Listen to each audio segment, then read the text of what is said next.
Tonight, the Brewers and the Phillies open a 3-game weekend series. Ryan Braun coming off a 6-hit series last weekend. He's been a Phillies killer in his career, matching up against Jake Arrieta, the former Cy Young Award winner, a former division foe, his second consecutive start against the Brew Crew.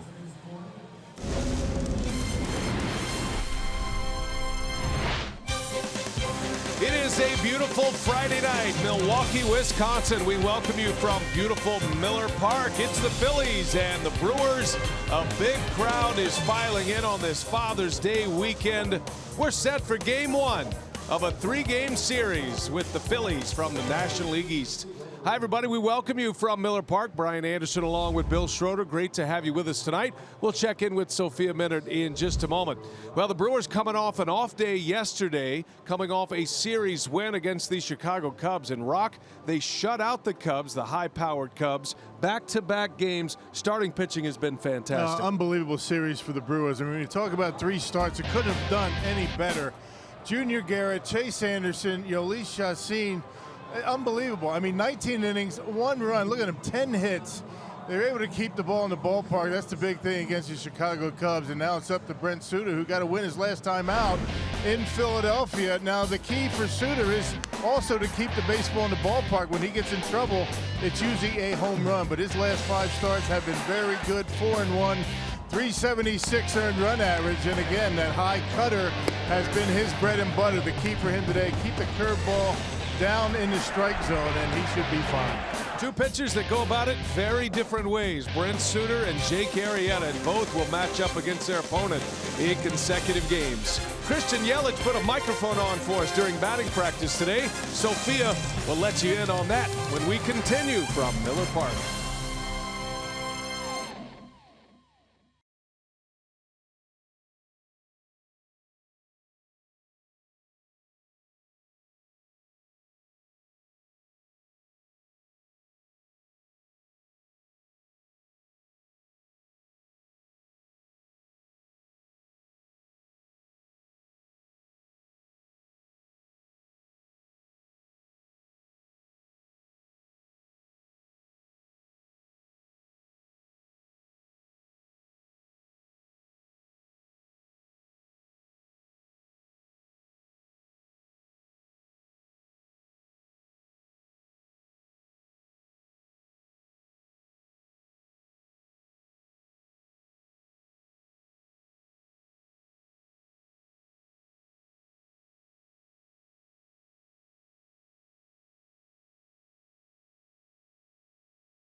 Sports Wisconsin is brought to you by PHI AT Abraham, voted best, rated best.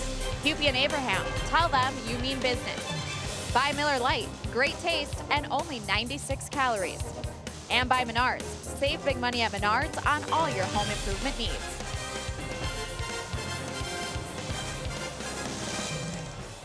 It's Retro Friday here at Miller Park. The Brewers getting ready for a 3-game weekend set against the Philadelphia Phillies. And a look at right fielder Christian Yelich, his .302 batting average, 13th best in the National League. Good evening, everyone. Sophia Minard here at Miller Park. And what an addition Christian Yelich has been to this Brewers lineup, both offensively and defensively. On the season, it's a .302 average for him, the 8 home runs, 28 RBIs. He's played terrific defense as well. The Brewers are even better winning when Christian Yelich is in the lineup. That average goes up to .385 for Yelich in Brewers wins. So he's had an immediate impact, and not only that, he was a good sport and wore a mic for us for batting practice this afternoon. Here's what Yelich had to say about the news that he was joining the Brewers and how he's getting ready for the game here tonight. Honestly, what it was a phone call. And they're just like, hey, we traded the Brewers. Like, all right, thanks, appreciate it. And then I got a call from the Brewers, said, hey, we just traded for you. I was like, all right, sweet. And then here you are. It's kind of how it goes down.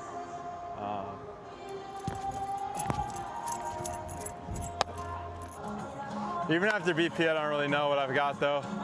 Because when I feel really good in VP sometimes, it's like nothing happens in the game, and then you feel horrible in batting practice, and you get 4 hits, so. Yelich hoping it's a 4-hit night for him today after a productive batting practice. Thanks to him for wearing that microphone. We've got first pitch and lineups coming up next. Brent Souter on the mound. He'll face former Cub Jake Arrieta. First pitch coming up next.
Rubber tonight, Brewers in their retro Friday uniforms. And how about the Brew Crew with back-to-back shutouts of the Chicago Cubs?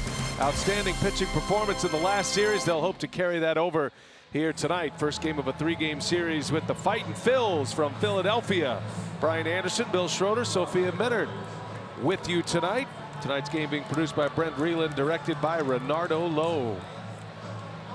The Philadelphia Phillies are managed by former Brewer Gabe Kapler. Here is his lineup tonight, courtesy of Potawatomi, with Hernandez, Hoskins, and Herrera at the top. Santana, Kingery, and Williams in the middle of the order. Jorge Alfaro, Jake Arrieta will hit 8th. J.P. Crawford, a position player, will hit 9th in the Gabe Kapler 9. And it'll be Brent Souter trying to keep this run going. The Brewers, in that last series against the Cubs, their starters gave up just 1 run in 19 innings. Yeah, amazing. And Brent Souter's been throwing the baseball well. He's won 4 of his last 5 starts. He's going back-to-back against the Philadelphia Phillies to beat the Phillies on the road. 5 innings, 3 runs. And this is going to be start number 3 career for Brent Souter. First pitch of the ball game is in there for a strike. Away we go on a picture perfect night for baseball in Milwaukee. 2 for 2 for Souter, and it's quickly 0-2 on Cesar Hernandez. Switch hitting second baseman. Souter, as you know if you follow the Brewers regularly here with us, likes to work extremely fast from the windup. And there's a little flare into right center. That's going to fall for a base hit. And Hernandez will reach with a leadoff single, and that's how the night begins tonight. Well, let's check out the defense for the Brewers here tonight. Defense has been pretty sharp for the Brewers last couple of months. You got Braun, Cain, and Yelich in the outfield. Shaw, Arcia, Hernan Perez at second base, Jesus Aguilar at first, and Manny Pena back behind home plate. Your Brewers defense. Eric Thames on the bench. Domingo Santana will be another bat available. Jonathan Villar still battling the calf injury. Brewers would like to get one more day for Villar to recover, but could be available tonight. First ball swinging, Hoskins, and it is a out at second and an out at first. A double play. Beautifully started by Orlando Arcia. Yeah, what a turn by Hernan Perez as well. Kind of flat-footed, had to throw it sidearm, and able to get Hoskins at first base. Got him easily, actually. Double play for the Brewers. Good to see Brent Souter getting ground balls. He's normally more of a fly ball guy with that high fastball. Arcia not swinging the bat well, but he brings a lot to the table defensively. He is an impact shortstop, and he got that one started quickly on a long throw to Perez. And 2 men are out, wipes out a lead base runner. Here's Odubel Herrera now.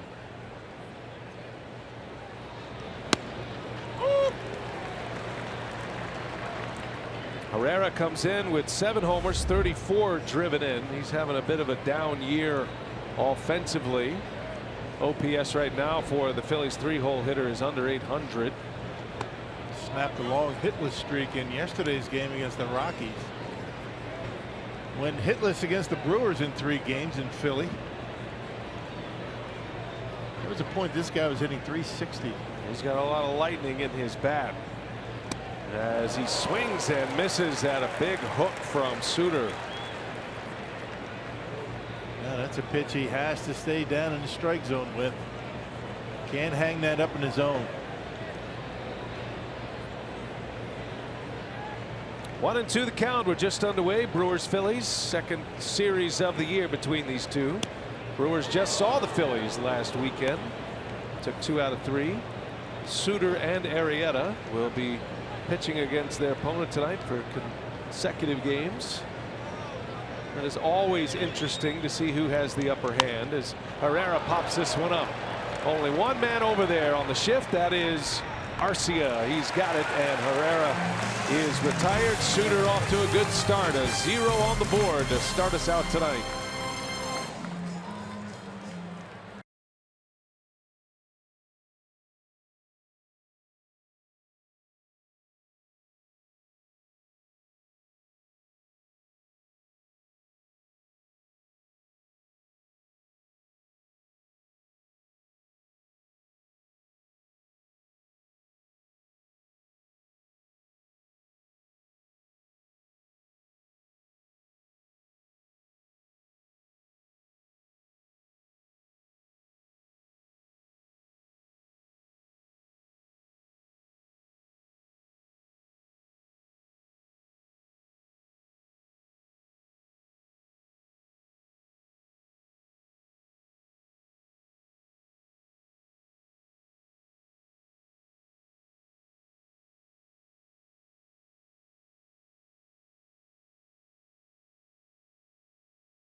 and two former teammates here in Milwaukee. Council and Gabe Kapler managing this one tonight. Council's lineup looks like this, courtesy of Potawatomi. Lorenzo Cain, Christian Yelich, and Jesus Aguilar at the top of the order. Shaw hits fourth, and then Braun hits fifth tonight. Perez, Pena, Arcia, and Souter round out the starting nine. Lorenzo Cain makes his way to home plate. Jake Arrieta on the mound for the Phillies, the big offseason acquisition. And Rock, I think most were surprised that Arrieta ended up in Philadelphia this year. Yeah, and he's been a good influence on this team. I mean, the Phillies off to a pretty good start, making career start against Milwaukee. Number 17, so he's seen a lot of the Brewers, and he's seen a lot of Miller Park. Arrieta's last start at Miller Park was last September 21st of last year. Pretty much a tune-up start for him at that point. Went 5 innings, gave up 1 earned run pitching for the Cubs. His last start this year came against Milwaukee in Philadelphia, giving up 5 runs, 4 earned in 5 1/3, and he's given up 9 earned runs in his last 11 1/3 innings. Yeah, unusual for Arrieta.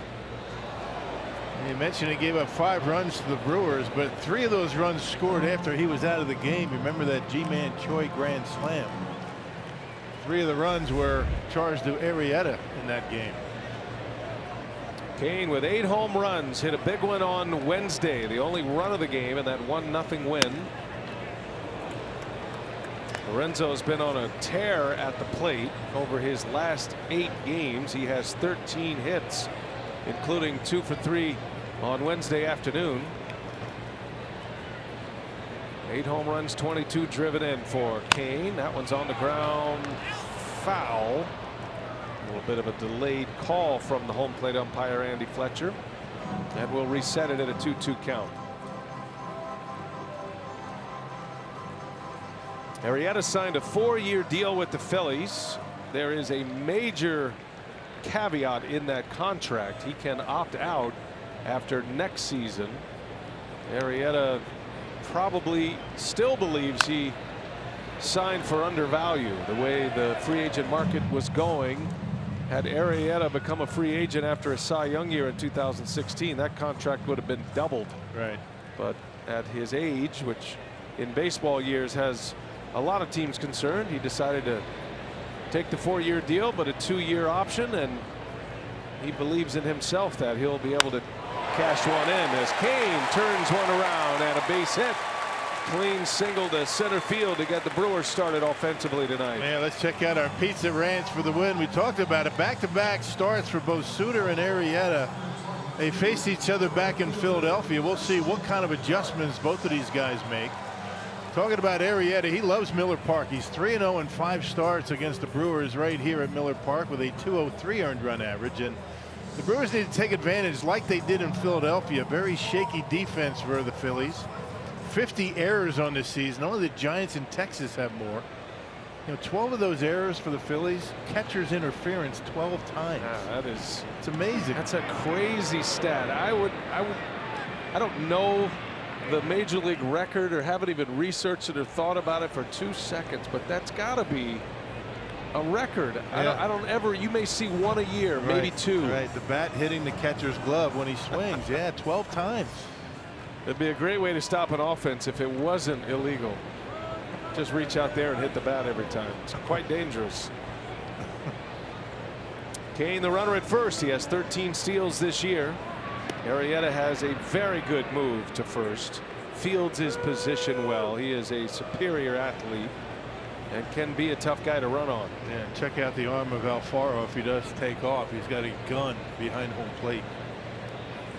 Alfaro has thrown out 12 would-be base stealers this year. Yeah, that's most in the big leagues. Christian Yelich at the plate. Cain with a big lead, and Yelich slaps one foul. We really need Christian Yelich to have a good night tonight. Primarily because he agreed to wear a microphone, a live mic during batting practice, which we gave you if you had a chance to watch our Brewers Live pregame. It was quite entertaining.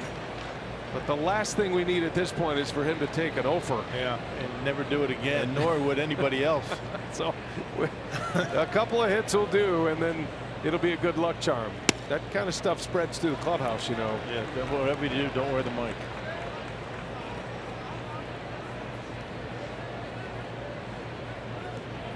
Yelich has been a terrific hitter for the Brewers this year. He has throughout his career, but he's brought the power game. He has 8 home runs already. 371 on base percentage for Yelich. He's hitting .302 on the year. Nice pick back there by Alfaro. One of the bright young talents behind the plate in this catcher, Jorge Alfaro. He's fun to watch. Good skills behind home plate, although he's had some baseballs get by him in that Phillies series. 2 balls and a strike. Cain with a leadoff single, and Yelich a little jam shot to second. They get the out at second, and the throw to first is in the dugout. And Yelich will end up at second base. Another error for the Phillies. 51 now. Brewers did a really good job of taking advantage of miscues by the Phillies in that series on the road. Not so much errors, but plays that should have been made that were not. Very shaky defense, pretty routine, and that throw not really that close. And into the dugout. Craig Counsell wants to make sure that Kingery had his foot on the bag when he caught the baseball. He's taking a look at it. Scott Kingery committing his 6th error. Kingery playing in game number 63 for the Phillies. He's been their everyday guy out there. So Yelich ends up at second base, fielder's choice and an E6. And here is Jesus Aguilar. Chance to score early on Jake Arrieta as Aguilar takes a ball. Take advantage of it, right? It should have been 2 outs, nobody on. Now a man in scoring position because of the bad throw. The Brewers hit 6 home runs in that series in Philadelphia last weekend. Aguilar homered off Jake Arrieta. Aguilar now with 11 home runs. And last Saturday at Citizens Bank Park, it was an opposite field drive. Found its way to the bleachers.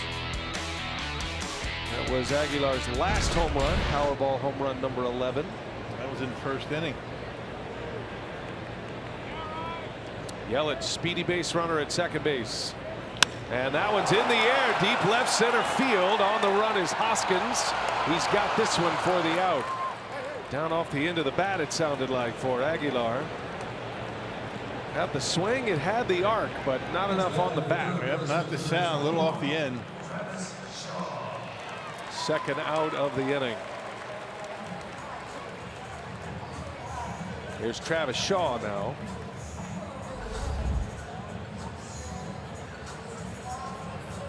Travis was a key contributor in game 2 of that Cubs series.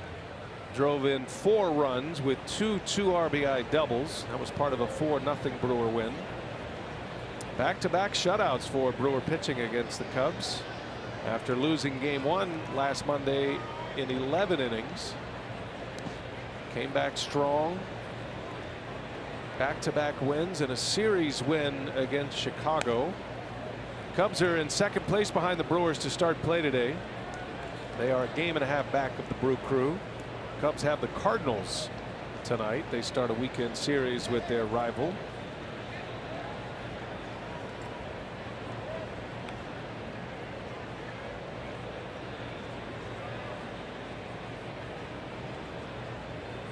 Shaw, the Brewers' best run producer, 43 RBIs this year. And a runner in scoring position with 2 outs in the first. Yeah, velocity a little bit better for Arrieta here at Miller Park than it was in Philly. He was, cruising speed was about 92, but was locating his fastball extremely well. More of a pitcher, hitting the edges, good movement. 2-0 pitch outside, ball 3.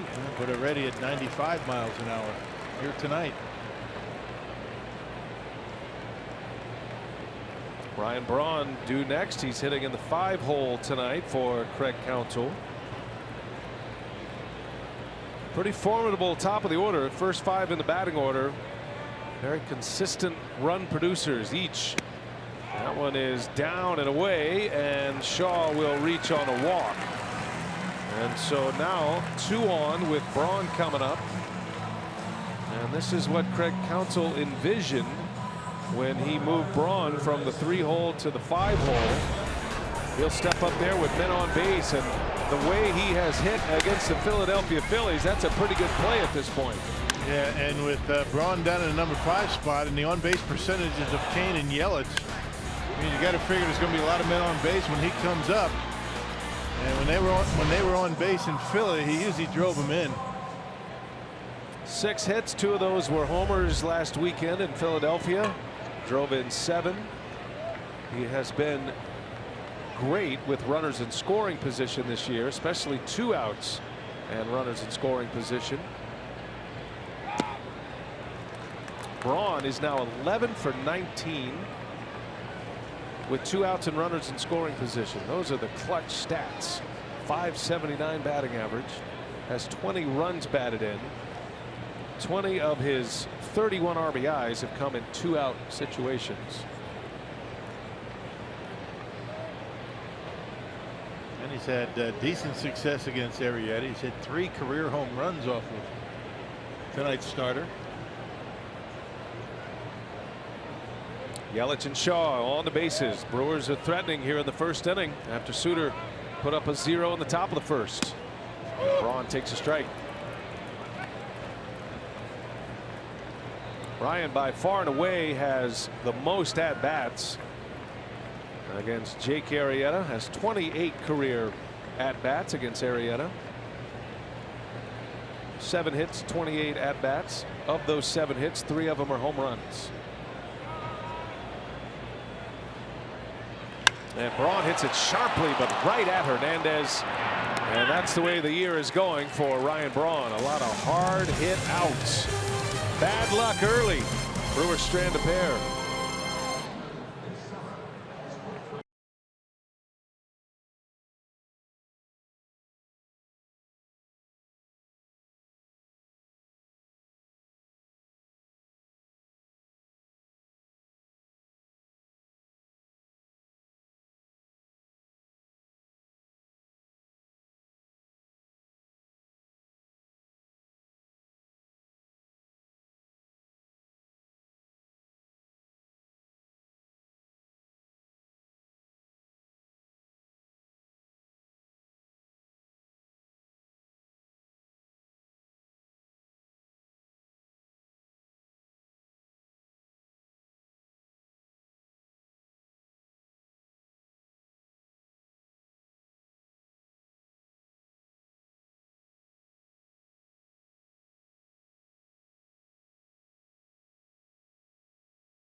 And in back-to-back starts, he is facing this Phillies lineup. Last time he faced them in Philadelphia at Citizens Bank Park, it was 5 innings of 3-run ball and 5 strikeouts for him. He thought that the Phillies hitters were seeing his fastball pretty well. He'll continue to use that to attack this lineup and go to his strengths. But he also said he's been focusing more on his curveball. He feels that he's gotten more command of the spin on that pitch. He feels it has more depth. So he feels that focusing on that pitch in his bullpen sessions have helped him a lot. He said he's put the slider in his back pocket, really focusing on developing that curveball. He said the changeup is refining as well. So he's focusing on that off-speed stuff as a complement with that high fastball. Yeah, he's got to keep that curveball down. He's given up 12 home runs this year. A lot of them coming on that curveball that he leaves up in the zone. You know, cutter, curveball, changeup for Souter. Santana, the Phillies' lead man here in this inning, out in front of one, and he flies to Lorenzo Cain for out number one. He pitched very well in Philadelphia. The only 3 runs he allowed were to Hoskins, a 3-run homer. Other than that, you know, pretty good. But if he does keep the ball in the ballpark, he's normally in pretty good shape. Souter retired Hoskins on the first pitch he threw to him tonight, got him to bounce into a 6-4-3 double play. Brent Souter, he is becoming equally as virally famous for his Dumb and Dumber routine as he is for his pitching. He likes to keep him in the proper compartments, though. He's about as great of a teammate as you could have, an extremely funny individual. Graduated with a degree in environmental science from Harvard. And when he's on the mound, he is all business. That's a little jam shot. Arcia back, and Arcia makes the catch. Not an easy play by any stretch. Arcia runs it down for out number 2. Yeah, no need for the tip drill this time. You saw Lorenzo Cain in Philadelphia. Went off of the glove of Arcia, but Cain able to make the catch in center field. No problem this time. Good reactions and a good first step for Orlando Arcia. 2 good plays already today. Sophia reporting that Souter has ditched that slider for now. One thing you do see from Souter is that good cut fastball, and so he gets the same kind of result and the same kind of action out of it than he would a slider. His curveball is on point early in this game. That's another good one he just threw to Nick Williams. Yep, cutter has to be up in the zone, curveball down. Like that. Good pitch. It's always interesting to watch the pace of everybody when Souter is on the mound. He works quickly. Even watch Manny Pena, the Brewer catcher, and how fast he'll snap the ball back to Souter. Infielders and outfielders have a little more skip in their step when he's on the mound. The game is just crisp when he's mowing along, and he is mowing along early. A strikeout for Souter, his first of the game. He gets the young Nick Williams. 2 scoreless on the board for the left-hander.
Bottom of the second. We remind you that tonight we are participating in the Home Run Challenge. Every home run in this game raises money for prostate cancer research, and since June 1st $1.8 million has been raised in the challenge, and you can make a pledge. Go to homerunchallenge.org. Hernan Perez with a leadoff single. First pitch he sees of this second inning. And Perez, who gets the start at second base tonight, gets the Brewers started offensively in the second against Arrieta. You're going to see a lot of early swings by both teams. You're facing a guy like Arrieta, I mean, one of the top tier starters in the league. A lot of times the best pitch you're going to get is the first strike. And Hernan, who's had a lot of success. Of course, he's had a lot of at-bats against Arrieta. Able to single on the first pitch he sees tonight. Perez, 6 career hits now and 18 at-bats against Arrieta, including a home run, pushing that batting average to 300. And it's a leadoff single, second consecutive inning. Manny Pena now for the Brewers. This is a bat the Brewers would like to get going. Pena, like Arcia, a significant contributor behind the plate and defensively. Bat has been a little down this year. He's had some moments, though. Had a big 2-run home run in Colorado that gave the Brewers the lead late against Wade Davis. There's a shot to right on cue. And Pena delivers with a base hit, and the Brewers with a couple of singles to start the second inning. And it's always a good sign. Shooting the ball in the right field. That means he's waiting back, trusting his hands, and shooting that baseball in the right field. Fastball actually middle in, 94, the two-seamer from Arrieta. And Manny able to use that big hole between first and second. 7 batters in, already 3 hits and a walk for the Brewers against Arrieta. And here is Arcia now. Orlando has already had a couple of gems defensively tonight. See if that'll spark something for him offensively. He's up there hacking at the first pitch as well. Arrieta likes to work ahead. He's only got 22 walks so far in just shy of 70 innings of work. Strikeouts are down, but he's still throwing a lot of strikes. Comes in 10th in the National League in ERA starting play today. 2.97 earned run average. The Brewers are going to face 2 of the top 10 ERA leaders in the Phillies in this series. Aaron Nola, currently 5th in the National League in earned run average. He is one of the bright young stars on the mound in the game. Nola will get the ball on Sunday afternoon on Father's Day. Phillies go with Arrieta, Zach Eflin, and Aaron Nola. Brewers have Souter, Guerra, and Anderson in this series.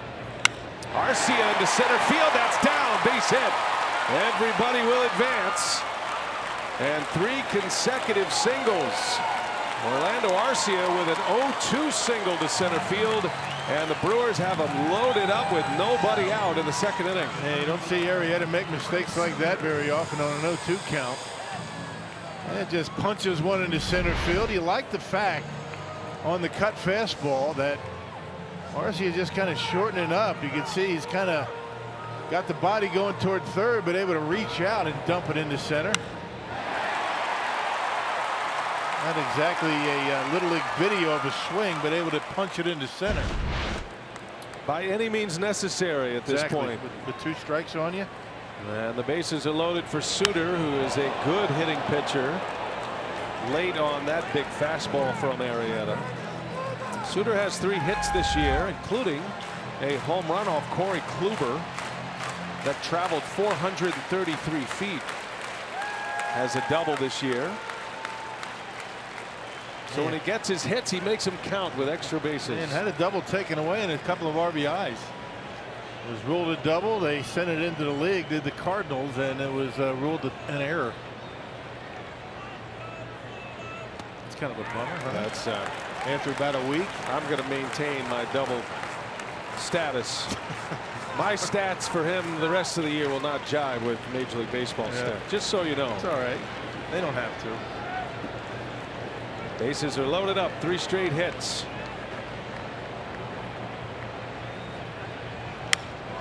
Souter doing his best to get one in the air at the very least. Yeah, get one in the air. The only thing the Brewers don't want to see here is a double play. You don't expect base hits from your pitcher. It's going full on into the modern hitting game right now. It's either a strikeout or hit one in the air. Right, exactly. Launch angle for the Raptor. 1 ball, 2 strikes. Wow, that hit him. Back foot breaking ball did just that, and the Brewers have a run in as Arrieta hits the pitcher at the plate on a 1-2 pitch. Well, all this bottom of the order, 3 hits, a hit batter, run in, still nobody out. Arrieta in a mess, and now the top of the order coming up. And he got him. He looked like he tried to get out of the way. Right on the toe. And RBI the hard way.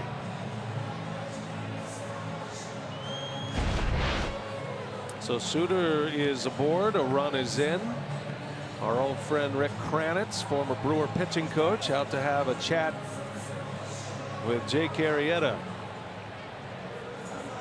Good to see Rick Kranitz again. He was a part of some terrific ball clubs here. The pitching coach for Ron Renicky, including that 2011 Central Division Championship team that went to the NLCS. It was the bullpen coach for the Phillies a couple of years under Bob McClure.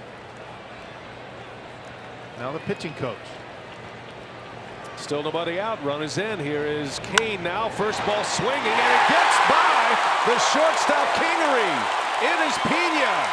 Arcia comes in to score, and the Brewers have 2 more on the board. Well, exactly what we're talking about. Bad defense for the Phillies. Not sure if it's going to be a hit or an error. It should have been a double play ball. Still nobody out. A couple of runs in. The Brewers up 3-0, and then we talked about it. Our Pizza Ranch for the win. Shaky Philly defense. It's been the case all year. And 2 runs come in. Huge gift by the shortstop Kingery, who already has an error in this game. He just alligator armed it, and it will be an E6. 2-run error for the Philly shortstop. First and third, nobody out for Yelich. There goes Cain. Swing and a miss. Cain is in there without a throw. And the Brew crew putting the heat on Arrieta and the Phillies early. Well, the defense, I mean, letting him down. That should have been a double play ball. You got to figure Arrieta's out there thinking, you know what, Addison Russell didn't make mistakes like that. Lorenzo looking in, and no throw from Alfaro. Had a great jump. Stolen base number 14 for Lorenzo Cain. He's up there among league leaders in that category. He's now 4th. By the way, give him an RBI on that ground ball error. 3-0 Brewers. Yelich on the ground, backhanded by Hernandez. And the first out of the inning is recorded. A tough break right at him. Infield in. Pretty much has to be right at an infielder. And it was.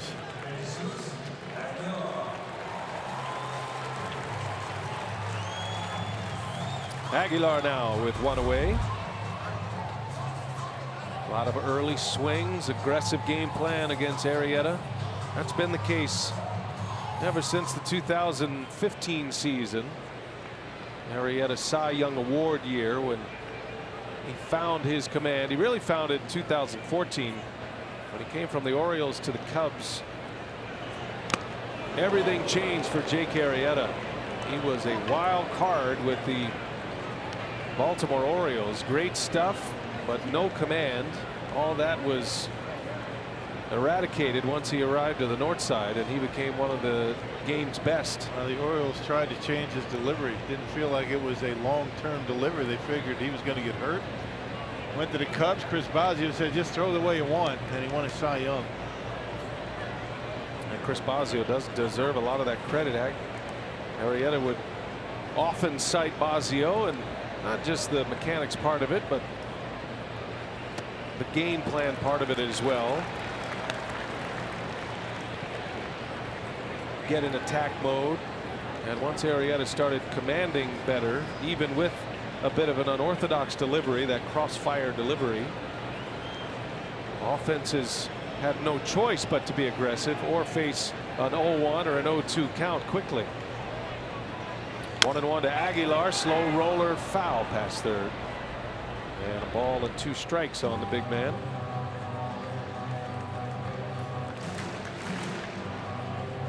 Good number there for Jesus. Runner on third, less than 2. That's because he shortens up. I mean, he really makes a concerted effort to shorten up to 2 strikes. Looking to take it back through the middle and still strong enough to hit it out of the ballpark while doing that. Aguilar with 4 sacrifice flies on the year.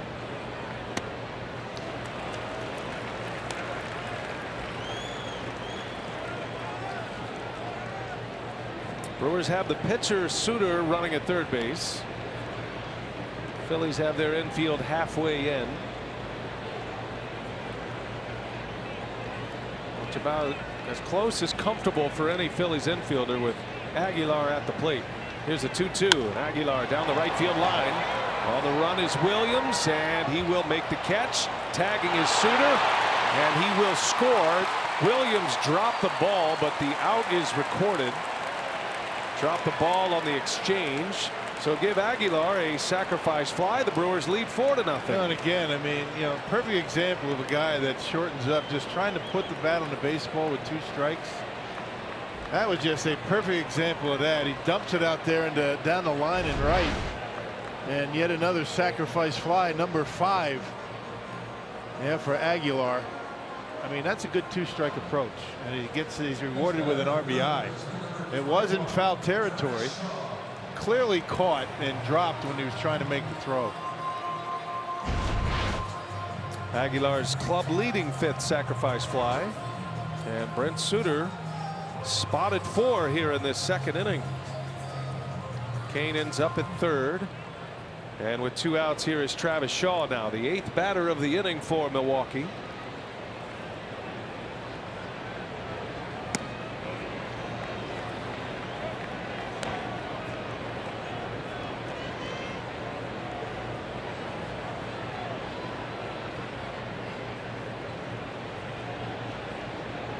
Travis walked his first time up. Arrieta misses. 2 balls and no strikes.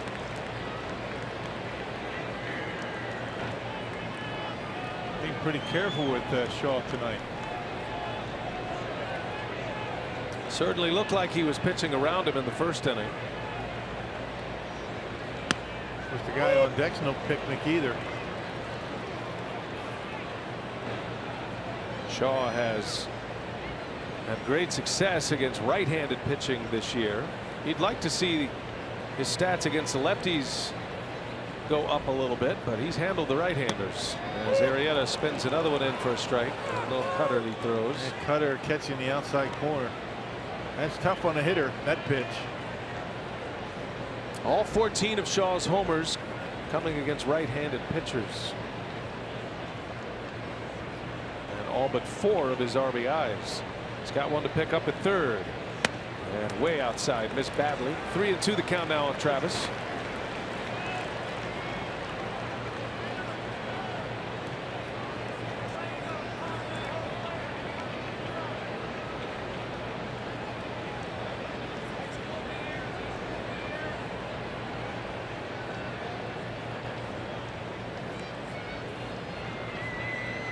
Payoff pitch with 2 away. Shaw takes a ball inside. The pitch gets away, and Cain will score. A 5-run inning, and the Phillies a disaster defensively here in the 2nd. That's not just tonight. That's been the case just about the entire season. Gabe Kapler's got to be scratching his head over that one. 2 errors by his shortstop Kingery, and now a pass ball. I think it's going to be a pass ball. They're going to give him a wild pitch. I don't know about that one. I'll tell you. I mean, I'm a catcher, and I'm going to be giving wild pitches out like cough drops, but that's one that he's got to have. And regardless of what they call it, it's another run for the Brewers, another gift. A meltdown behind Jake Arrieta, and now the Brewers have batted around. Ryan Braun, the 9th hitter of the inning. He's up there hacking at the first pitch. He was late. No balls and a strike on Braun, who hit the ball sharply his last time up. 5-run second inning. 2 errors in the inning and a misplay by Alfaro.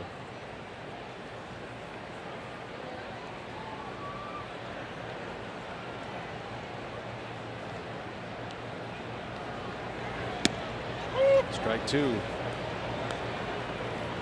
26 pitch inning for Arrieta here in the second.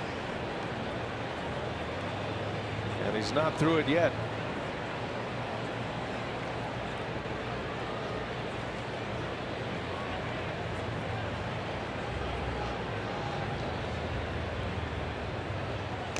And Braun is down on strikes, or no, a foul ball. Just got a piece. Right off the end of the bat.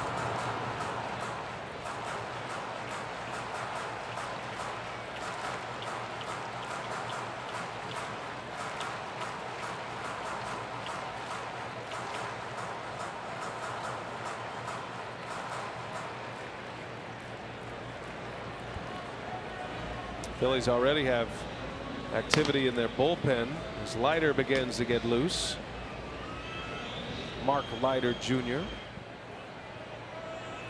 And the 0-2 misses for Arrieta. Ball and 2 strikes to Braun. Inning started with an Hernan Perez single.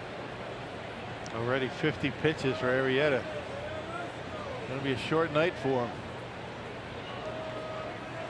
First 3 batters of the inning reach via the hit, then a hit batter, then an E6.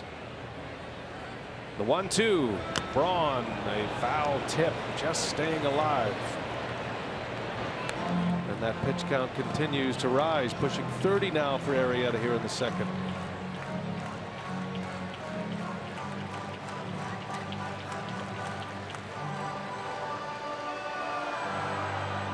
Arrieta gave up 5 earned runs in 6 innings against the Giants his first start of June.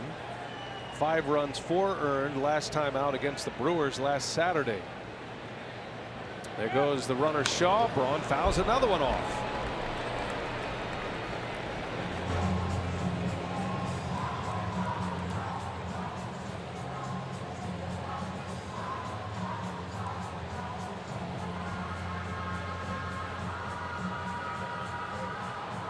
It's going to be an 8-pitch at bat for Braun at least.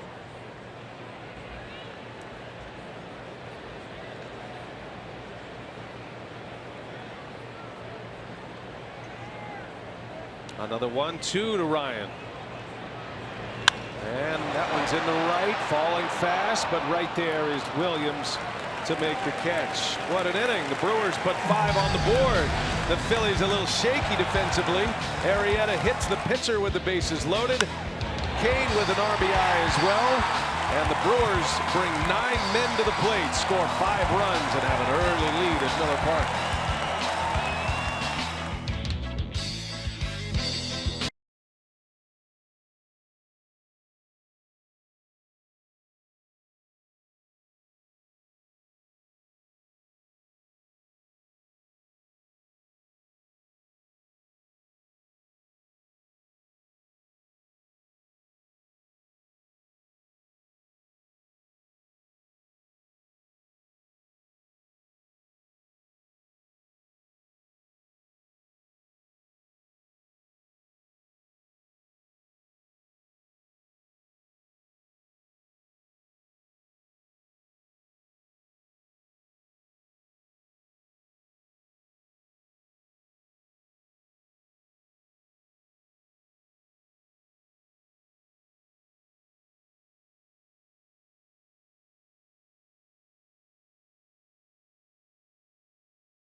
series with the Phillies, 5-0.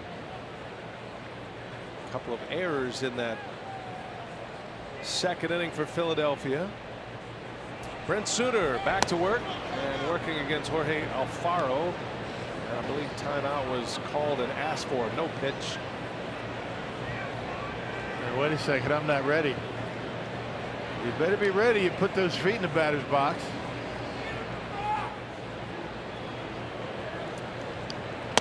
I asked Souter about that once. How does he feel when batters start to step out, try to disrupt his timing? A lot of pitchers get frustrated by it. He said it's a great compliment. That means they're thinking about me a little bit. Doesn't bother him at all. He just resets and goes about his business. Well, that ball deep in the corner. Is it caught? It is. Yelich able to run it down. Amazing. In foul territory. Thought it was going to hit the seats. Went straight down the line.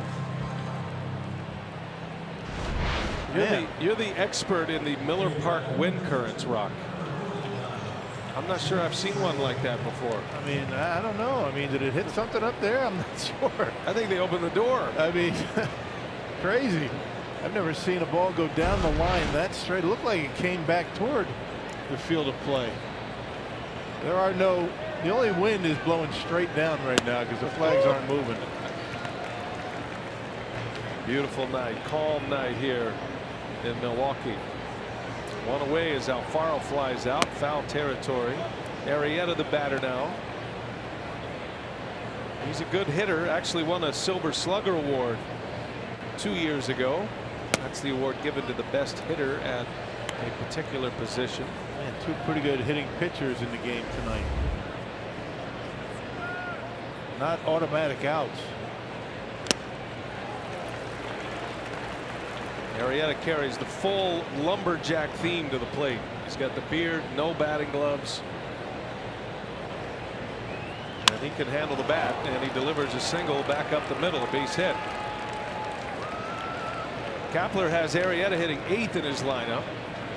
Tries to give his run producers a few more runners on base. Hey, this Father's Day, get Dad a new car. The Brewers host these Phillies on Sunday, and the first 20,000 fans at the ballpark will get a mini replica bullpen car complete with rolling wheels courtesy of Quick Trip.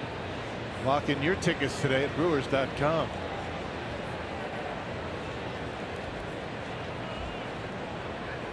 One gone, and here's J.P. Crawford.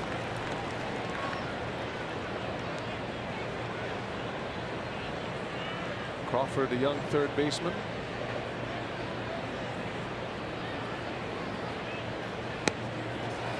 Quickly 0-2 on Crawford. Crawford had a couple of hits and a run scored in the Phillies win last Sunday against Milwaukee. 23-year-old's had a down year with the bat, trying to get settled in here in the big leagues. Born in 1995 there, partner. Yeah, right. They're creeping up. This was the first draft, by the way, where a player was taken that was born in the year 2000. Ouch. Yeah. We're going to be talking a little bit about the draft next half inning. There's a swing and a miss. Souter with a strikeout for out number 2. 95 was my first year in the booth with the Brewers. You were already washed up in 95. Washed up, overweight, you name it. You know, the longer we stay in this job, the more we're going to see stuff like that, you know. Yeah. You're going to be right in there with me. I'm starting to really feel it now. Bald spots coming in nicely. Boiler starting to show. But just own it. You know, don't try and fake it. Glasses are on. Just got to go with it. It's good living. A ground ball past Aguilar at first, and Hernandez with his second hit.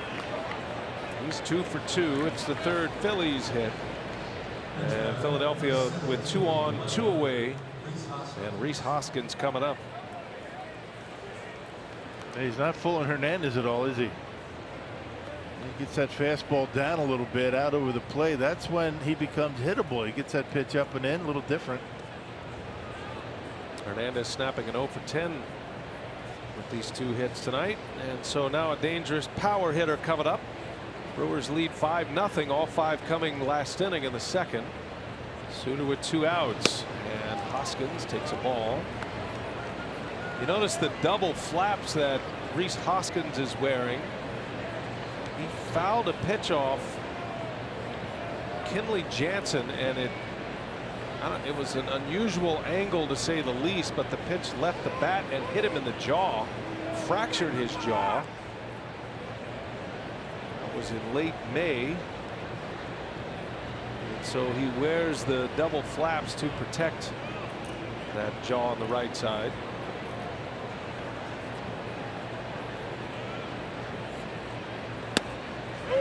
And those things take getting used to. It's not like you get hit in the jaw all of a sudden you throw that helmet on with that flap and everything's back to normal. Sometimes hitters just don't like it. Ryan Braun doesn't like it too much. The peripheral vision kind of, you can see it a little bit. Little cue shot foul. Well, you see foul balls hit the feet, hit the knee, maybe the shin. It's hard to figure the geometry of how a foul ball hits you in the jaw. Well, that ball might have hit him in the chest had he not got a piece of it. Yeah, you're right. That's how far inside it was.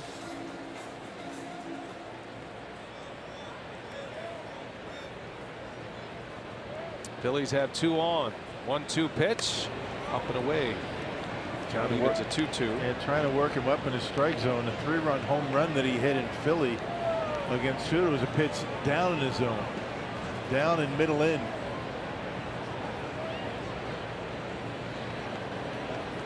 Hoskins had 3 hits yesterday. Phillies beat the Rockies 9-3 yesterday. That's a little jam shot, long run. Cain and Yelich converge, and Cain will run it down.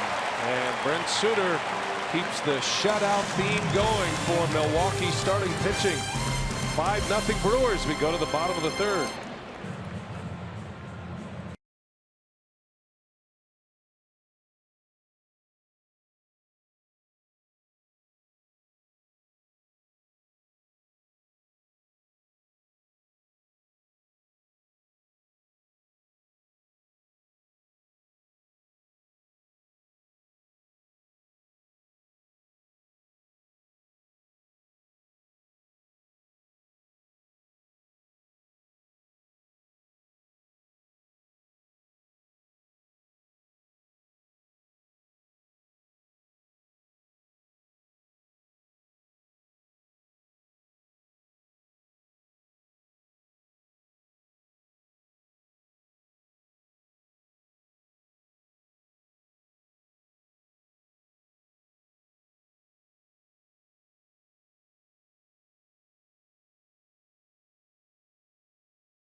Wisconsin is brought to you by the Wisconsin Lottery, reminding you to please play responsibly. By Ascension, coming together to give healthcare a better name. We are Ascension. And by Wisconsin Dells, the water park capital of the world. Orlando Arcia has had an impact tonight, and the Brewers lead the Phillies 5-0 on a beautiful Friday night. Todd Johnson is with us, the Brewers director of scouting, and it's getting that time. The draft has concluded. Now Todd is tasked with citing all these players. You have a lot of money to spend, and it's good that the owner is here tonight, Mark Atanasio, but we'll get into some of the progress report. First of all, how did you feel the draft went? Are you satisfied with the players you were able to pick up top to bottom? Yeah, I think every team comes out of the draft feeling like they've done a pretty good job.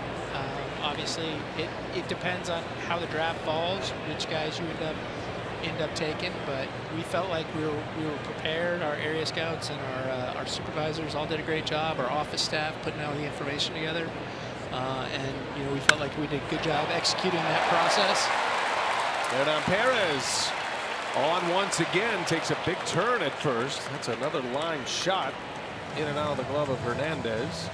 So one of my big curiosities with the way the draft runs now under your leadership, because you come from an IT background, so you have this great ability to put all this information together, then disseminate what's important, right? So how much analytics is involved in the scouting of these amateur players, and how much access do you have to stats, video, and whatnot for some of the high school players? Yeah, it just depends. Obviously, you kind of hit the divide there between college and high school. High school stats are really hard to put into context because the quality of competition around the country is significantly different.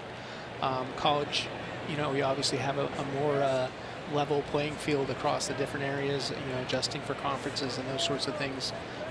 And so, college stats is certainly a factor in the draft process, and all layered together with our scouting reports from the our area scouts and supervisors around the country, as well as analytical information that we put together in that to kind of put together a consistent decision process that we try and stay disciplined and follow.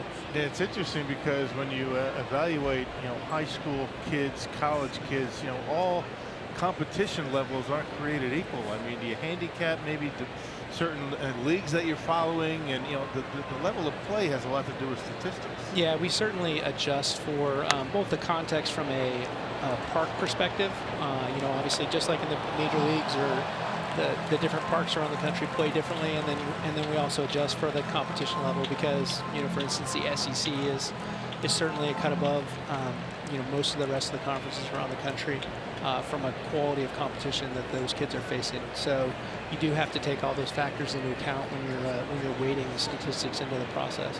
Now, we noticed that your first 3 picks are high school kids. Is that by design, or is that just the way it fell? That's just the way it fell this year, really. I mean, we put our board together with the idea of always attempting to take the best player available, the guy we want the highest on our board. Other factors will come into play at times as well. This year, it just so happened that it was 3 high school kids with the first 3 picks. So, we're pretty excited about all 3 of them. They're all interesting stories and good players and good people from what we've been able to ascertain. The graphic we showed were the players that have been signed. So the highest pick that you've signed is Micah Bello, who was your 3rd pick. So your top 2 picks have not signed yet. Is that normal? Are you concerned, or is this all part of the process post-draft to get a player of that caliber signed? Yeah, I'm not concerned at this point. Bryce Durang, our first pick, at 21st in the country. He has a commitment to LSU that he is excited about as well, but he's also weighing the possibility of starting his professional career now versus going to college. So we'll continue to work through that process with him. It's a decision him and his family are going to make at the end of the day, and we'll present the option of Major League Baseball or professional baseball starting out now, and he'll have to weigh that against the possibility of going to LSU and starting his career at the college level. Do the bonus restrictions help or hurt the process in trying to sign a guy like him? I think the overall process has helped with signing players. If you look at the number of players in the top 10 rounds that have signed in the last since the CBA changes, it's consistently been higher than it was in previous years. I also think it helps teams be able to take players in the order of their talent and how they assess them on the field, and the signability stuff kind of takes care of itself a little more. So I do think the system overall has helped to make has helped the process. Visiting with Todd Johnson, who is the director of scouting for the Brewers. Just completing the draft, now trying to get these players signed. This is risky with 2 strikes and 2 outs, but give us a quick thought on Micah Bello from Hilo, Hawaii, who is the top pick that has been signed thus far, the third pick. Yeah, Bellows, he's an interesting guy. Obviously, Hawaii. We've actually done, if you followed our drafts over the last few years, I think we're Team Hawaii at this point. You know, interesting, athletic outfielder with a chance to hit. We did a lot of scouting on him in the summer at the area codes and some of the other events. And then Sean Whalen, our area scout out there, did a great job with that. All right. Well, he is a Brewer, so we wish him the best. Good luck to you, Todd. Thank you. Appreciate your time today and filling us in on the draft. All right, thank you. He's got a busy job. He's got a lot of players to try to sign and get into camp and get into the program.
Heroes tonight, we were featuring pitcher Jimmy Nelson, who is a supporter of USO, the Milwaukee VA, and Fisher House, Wisconsin. And of course, Jimmy currently on the 60-day disabled list, recovering from that right rotator cuff surgery that he underwent in September of last year. And Jimmy has gone back to Los Angeles. He has seen his surgeon, Dr. Neil Elitrosh. He's been given the clear to continue working on his flat ground work. Jimmy has yet to step on the mound so far this season, but he continues to make progress with that throwing progression program. So certainly hopeful to get Jimmy Nelson back this season, but no timeline yet for Jimmy's return. Well, you know, he'll put everything into it to try to get back. That would be a big arm to get back for the Brewers, and they're kind of thinking about Jimmy Nelson as a late season acquisition. And wouldn't that be a big pickup if he can come back and be effective? And they are confident that he will be, because of where the injury was. It was on the opposite side of what is normally the pitching injury to the shoulder. Remember, Jimmy injured that shoulder sliding back to first base. It's on the backside. Souter back to work. 5-0 Brewers. We play in the fourth. Odubel Herrera takes a strike from Souter, and it's 0-2. Herrera has his own thoughts for Andy Fletcher on that last pitch. Yeah, good job by Todd Johnson up here talking about the draft. And I was going to ask him, if we didn't have such a quick inning, why the Brewers didn't draft Beer. Seth Beer with Clemson. Oh. I mean, you're going for the hard-hitting questions. No, is that not a perfect fit? Come on. The Brewers draft Beer. A double whammy for you, too, being a Clemson guy and all. Seth Beer. The Brewers draft Beer. Get it? Draft Beer? No, I get it. Come on. You don't need to explain that part. Well, I feel like I have to. But no, it was Herrera with a little flare, and it's going to fall for a base hit. He was amused when I asked him. Of course, he's been asked about that quite a bit, I'm sure. I guess he didn't fall under the best player available at the time. Didn't work out. They know what they're doing. It's fascinating how the analytics part of today's baseball, the modern game of baseball, dip into the amateur ranks, specifically the high school ranks, and some of the formulas that they put together to determine whether it's an impossible science anyway to gauge whether a high school player, or even when you go into Latin America and you're signing 15, 16-year-olds you know, what they'll project to be, but you're taking a chance to start with, and you're trying to help those chances. Oh, he got him, picked off. A little hesitation move by Souter, and Herrera got caught standing. And he's just standing right there, but if you get picked off down 5-0, I mean, that's beyond a no-no. I mean, you just can't do that. I don't think it's even close to being enough. You just can't get picked off 5-0. That's just a bad mistake. What a move by Souter. It's all in the cell, Yeah, the head, how he looked to the plate as if he was going home. terrific move. Not the first guy he's picked off. We have the pleasure of watching Brent Souter pitch all the time, but I say it every time he pitches. He's one of the more fascinating pitchers to watch because of what he does, how he does it with the stuff that he has, the talent that he's been given. He doesn't have that overpowering fastball, but he's got it all. He gets outs is what he gets. I mean, I think that the one thing he would like to be able to do is maybe pitch a little bit deeper into games. He hasn't been able to finish 6 innings yet this year, but Craig Counsell will take what he gives him. You know, 5 2/3, 2-3 runs. He's going to win a lot of games doing that. Fly ball into center field, routine for Lorenzo Cain. Carlos Santana is out. He's 0 for 2 on 2 outs to Cain. But again, getting picked off down 5-0, can't do it. It's a good way to enter into the doghouse.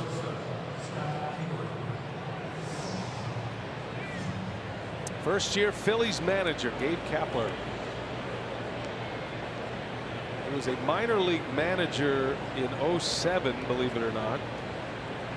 So he left the game as a player, managed in the Red Sox system in the minor leagues, came back with the Brewers as a player. Doug Melvin was well connected with Gabe Kapler from their time together with the Texas Rangers, and always loved Gabe Kapler. Thought he'd be a perfect fit on the bench, a veteran presence on a team in 2008 that Doug Melvin, the GM at the time, thought could contend. They had made a run at it in 07, came up just short, so Kapler was part of that puzzle.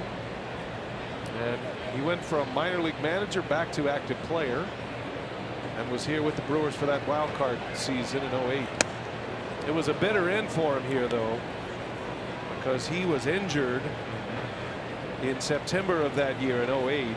He ended up hitting .301 for the Brewers, and that stretch post All-Star game to the time he was injured the 3rd week of September, he was fantastic.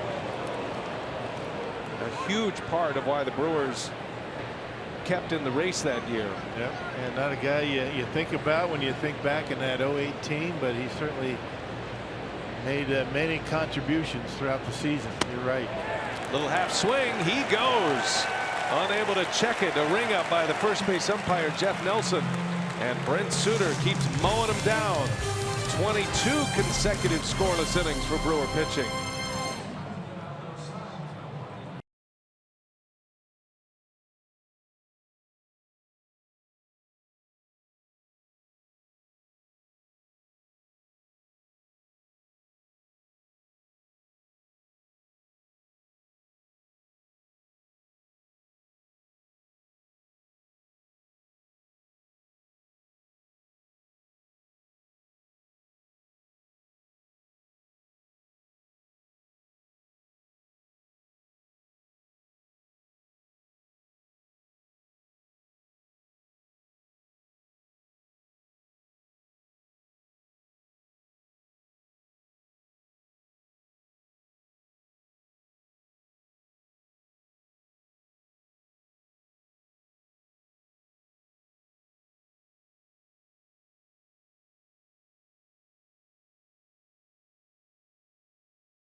television, you can stream them live on your mobile device with Fox Sports Go. You can download the app, take Fox Sports Wisconsin and Brewers baseball wherever you go.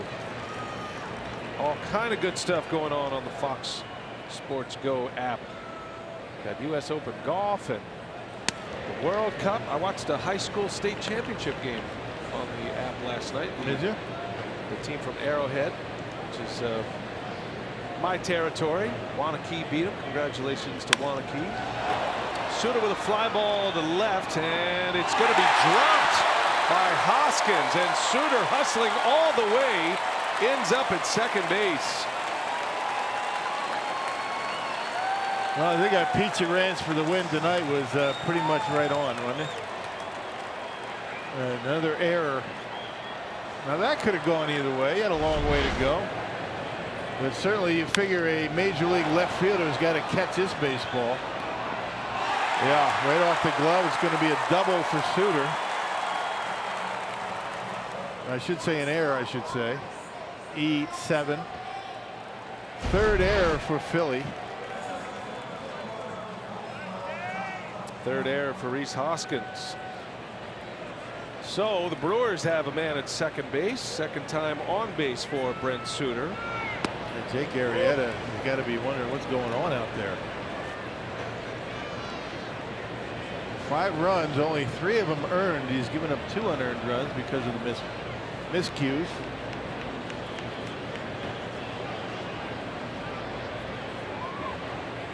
That could easily be the 3 unearned runs as well. Consider a pitch that was scored as a wild pitch, probably a pass ball, at least a play that a catcher has to make. No doubt. Arrieta's got to feel like he's standing alone on an island right now. Exactly. So Cain up there for the 3rd time. And he lines one left field line. Fair! Goes to the wall. Souter will trot in. Cain on his way to second base. He's driven in a pair tonight and has his second hit. 6-0 Milwaukee. Man, just incredible the way he's able to get to that pitch up and in. Kind of leans back, gives himself a little extra time to get the barrel of the bat on it. Check it out. The old back leg hack on the breaking ball for Lorenzo Cain. He keeps it fair. You don't see guys do that a whole lot these days, but it works for him. And breaking ball middle in, rips it down the line. Cain now at 7 multi-hit games in his last 9. He's hitting 8 of those 9. Now Yelich in the air, right field. That is deep. Williams is on the run, and it is gone. Christian Yelich with a 2-run home run.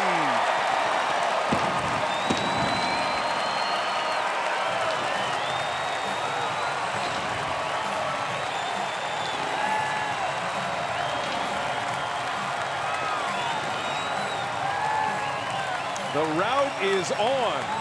3 more runs are in. Yelich with his 9th home run of the season, and now 30 RBIs. Yep, and the Brewers drop a snowman on Arrieta, and we're only in the 4th inning. 8 runs. Yelich got it way up in the air, and that just drops it over that right field fence.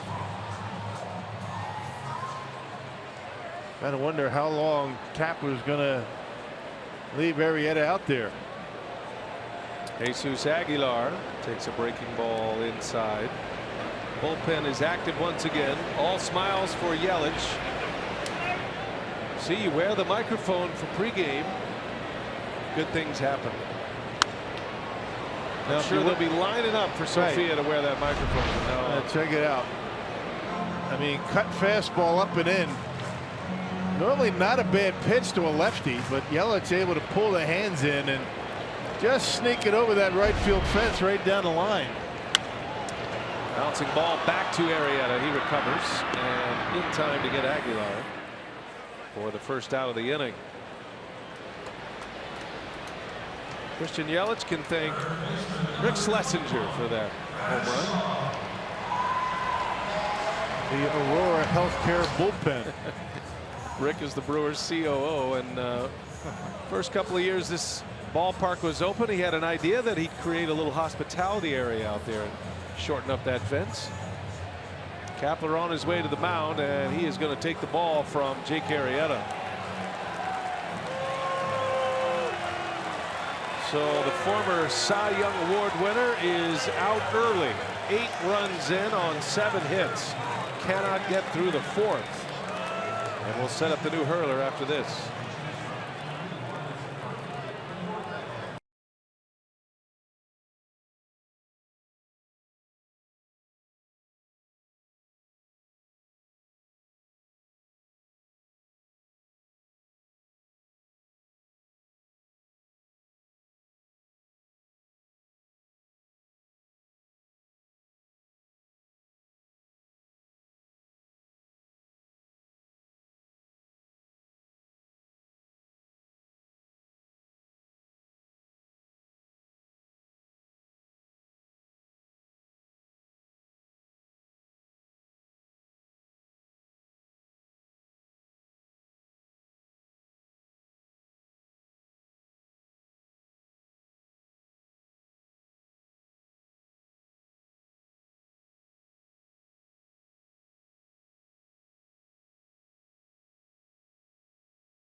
Even after VP, I don't really know what I've got though. Because when I feel really good in VP sometimes, it's like nothing happens in the game and then you feel horrible in batting practice and you get 4 hits, so. Christian Yelich wearing the microphone for us during batting practice, and always good to see a guy wearing the mic deliver with a home run. He said he felt great during batting practice, and he carries it over to the game here. Yelich with a 2-run home run. 3 runs are in. Arrieta is done for the day. Mark Leiter Jr. is on the mound for the Phillies. Leiter is the nephew of Al Leiter, and of course the son of Mark Leiter. Both pitched in the big leagues. His dad was a Philly. A couple of years with the Phillies in the late 90s.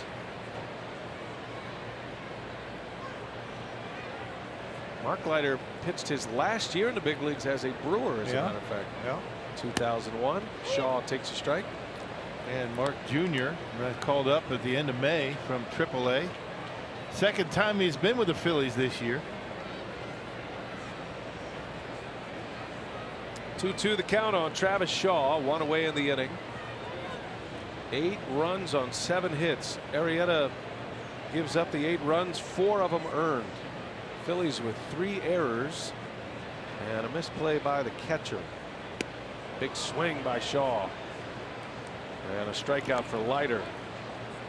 The matchup of legacies. So a 2-minute out. That'll bring up Ryan Braun. Final line on Arrieta is 3 1/3. Gives up 7 hits, 8 runs, 4 earned. He walked 2, struck out 1, hit a batter with the bases loaded. And his last 3 starts have been forgettable. Yeah. And 2 of them against Milwaukee. Arrieta has allowed at least 5 runs in his last 3 starts, just the 2nd time in his career. Got to go back to the 2011 season to find the last time he did that. That was prior to his Cubs days.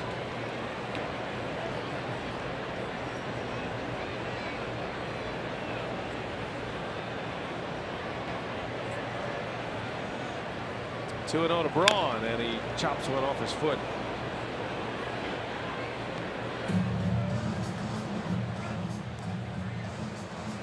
Couple of line drive outs today and pounds one off his foot. Sometimes you have days like that.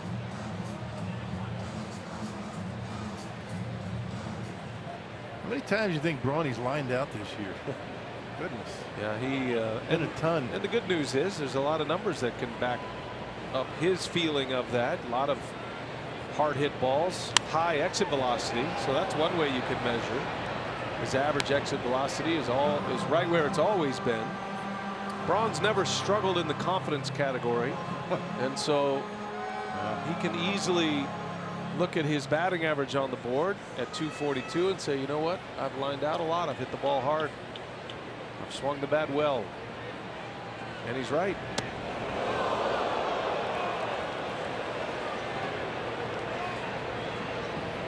And he's come up with some huge hits for Milwaukee this year. I once asked Braun about when he's in a slump, mentally, what do you go through? He said, that means I'm just one at bat closer to getting hot. That one's lined, and that one is caught. And you're getting an idea as Braun raises his hands to the heavens. So 2 line drive outs for Ryan Braun tonight. He is 0 for 3. Yep, been that kind of year so far. Keep hitting them hard, Ryan. They'll start to fall.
Hey, it's more the merrier when it comes to the Brewers in the 2018 All-Star Game. So head to brewers.com/vote and cast a ballot filled with Brewers to ensure the crew is well represented at the Midsummer Classic this July.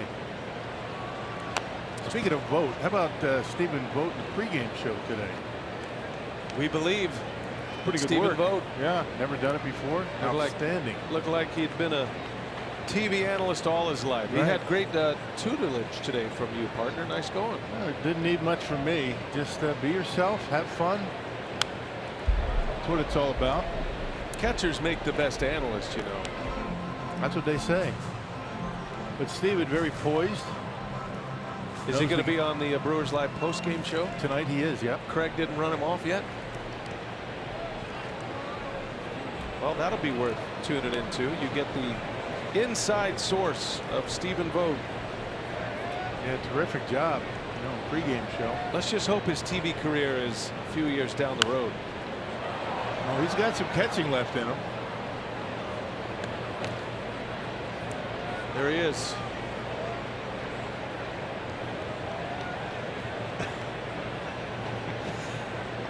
Had to make a cameo there. Yeah, I had to give a perspective of where he was sitting, right? He's sitting in the booth. It's behind us. Right. I don't like him behind us at all. There he is. We believe in Stephen Vogt. Craig Deshawn, Renee, Mike, Bill. One big happy family. Little pop-up in the infield. Souter, they're going to let him catch it. Look at that. A pitcher actually made a catch on a pop-up. One of the rarest birds in all of baseball. Nobody else could get there. Wasn't high enough. I've always wondered why pitchers were such outcast on pop-ups. He's got the easiest play on the field, and yet everybody's racing in as if he's never used a glove in his life. And then Souter apologizes to Arcia. Yeah, because Orlando wants to catch everything. Sorry, Orlando. Sorry you had to run 60 feet when I'm standing on top of the rubber. Most of the time, pitchers just get out of the way. They're not accustomed to catching pop-ups. Nobody ever lets them do it, as you say. When did that start? That would be before my time, which is a good ways back. Takes us back to the beginning. Somewhere along the history of baseball, some manager decided that pitchers were not suitable to catch a ball. And there are some that are not. That's a good point. You know, so Brent Souter's in a different class. World-class athlete he is. Actor, thespian, athlete. I wonder what he's going to put on his tax return next year. Professional athlete, professional actor. Yeah, if he's pitching like this, the next following year's tax return is going to be pretty healthy. Yeah, add a few zeros on that one.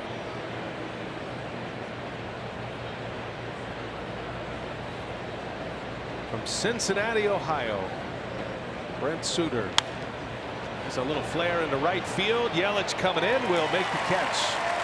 2 outs in the inning.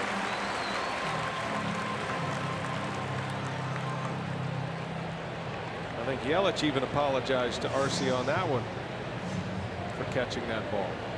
Arcia is like the Kelly Leak of the Brewers. He's upset when he doesn't get to catch everything. Yeah.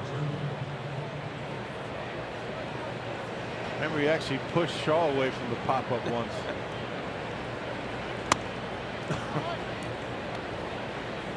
Well, he'd rather have that than a guy that didn't want to catch anything. I've been that guy. The pitcher, Mark Leiter, will bat. Gabe Kapler trying to get some innings out of him. Brewers lead 8-0. 5-run second, 3-run fourth.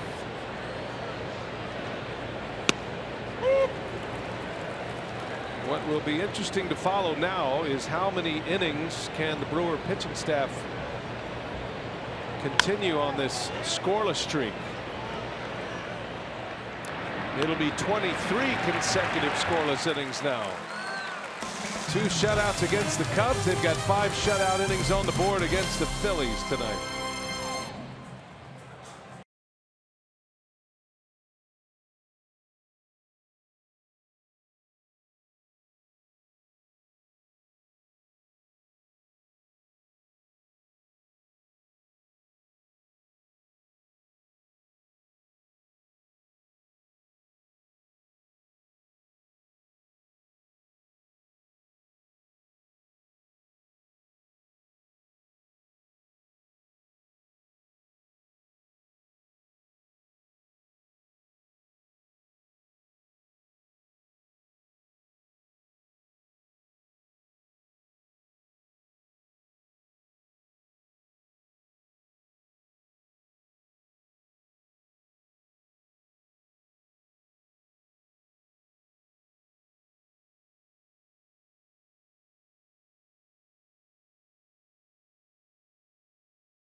the Phillies here in the 5th. And it was a great day for Brewers players and the organization. And earlier today, a look at Ryan Braun and owner Mark Adanasio made a visit to Fuel Cafe. And today, Brewers players, coaches, and staff were spread out across Milwaukee to give back to the community with surprise acts of kindness as part of the team's Kindness in Milwaukee event.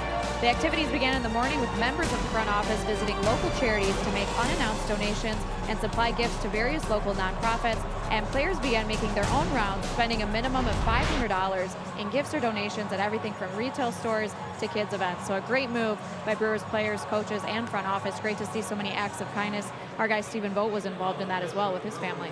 I love that. Love the fact that they were out there and kept that quiet. Had some footage of it post event, but I like the fact that it was the random acts of kindness. Good job by the team. Big crowd on hand tonight. Near a sellout on a Friday night here in Milwaukee, Wisconsin. Did you do anything nice today? Any random acts of kindness out in Lake Country? All my acts of kindness were calculated.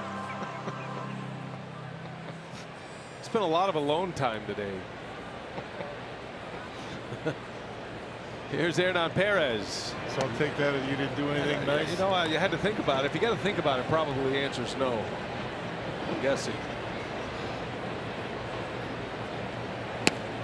Had a nice conversation with the Phillies announcers. I tried to offer up a few nuggets. That's kind. Yeah, I mean, that counts. you know, go over there and It's not exactly going out of your way, but Tom McCarthy, Scott Fransky and company. Do what I can. Perez takes a ball outside. Stephen Vogt offers his random act of kindness in the community, and then you return the favor to Stephen Vogt today. Toodle him. Fly ball into deep right, and this is going to be up and out. Hernan Perez, his 3rd hit of the game. His 4th home run of the season. It is 9-0 Milwaukee. And what a pull by Craig Counsell. He's got it in there at second base. And Perez making the most of it. boy, it'd be nice to get him hot. And he's starting to swing the bat much better. This one into right center. He goes right with it. Look at the balance on this swing right here. That's what he was working on in the offseason. Nice balance down and through and out of here to right center. Opposite field homer for Hernan Perez. Left the bat 104 miles an hour. Now Pena gets into the act. His 2nd hit of the game. Well, the bottom of the order has been fantastic, including the pitcher Souter. 6, 7, 8, 9, responsible for 6 hits in this game. The bottom 4 in the order has scored 4 runs, make it 5 runs at this point. Actually 6 of the 9 runs coming from the bottom 4 in the order. Yeah, and that's what the Brewers have been doing, you know, for a while now. Getting production up and down the batting order. Not the same guy every night. And top 2 in the order, and get down to the number 6 spot.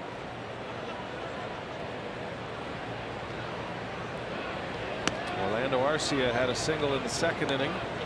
That helped set up that big 5-run inning. That was the 3rd consecutive single to start the frame against Arrieta in a scoreless game in the 2nd. Brewers got 5 in the 2nd inning. There were 2 Philly errors. Added 3 in the 4th. And now Arcia with a base hit right field. Pena will turn and head to 3rd. Arcia will hold up at 1st. Orlando Arcia with 2 hits tonight. Oh, beautiful, beautiful swing down the right field line. Wow. That's just put that in a bottle right there, seal it up, and there's your hack right there, Orlando. You know, fastball away. Look at the balance again. I mean, not drifting. You know, the Brewers have been trying to get him to stay quiet up at the plate, not drift toward the baseball. He didn't do it that time, and look at the result. You know, throws his hands at the baseball and he whistles one down the line. He's hit the ball hard twice. His first hit came on an 0-2 pitch back in the second inning. 2 out of 3. Arcia, he's made a couple of gems defensively as well. First and third with nobody out. Brent Souter at the plate. And a healthy cut. The other thing would be nice to see tonight is, Souter being able to go maybe 6-7 innings.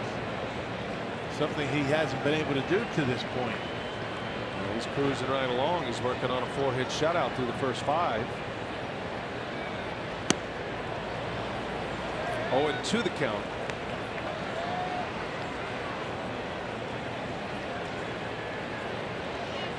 Souter's grinding. He takes his hitting seriously. He's been on twice. He scored twice. Had an RBI in the second inning where he was hit by a pitch with the bases loaded. 0-2 the count in the dirt. Good take. And that's 1-2.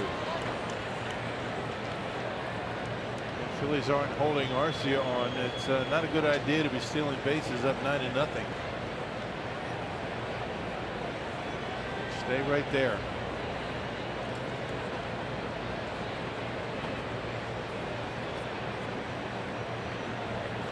Souter dumps one into left, a base hit. Manny Pena is in, and Souter delivers again. Oh, what a player. His third time on base. He has 2 RBIs now, and it's a single and an RBI in the 5th inning for the Brewer pitcher. And check out the swing. I mean, a lot of opposite field hitting for the Brewers in this inning, right? Perez, Arcia, now Souter. And Brent able to get a pitch up in the zone, out away from him, and dump it into left. He expects to get good swings. He expects to hit the baseball. This time dumps it down the line in left for an RBI. Looking like Ichiro right there. Yeah. A legitimate 2-strike swing by Souter. And he's delivered the 10th run. The Brewers have scored 10 or more runs on 6 occasions this year. 3 of those coming against the Phillies.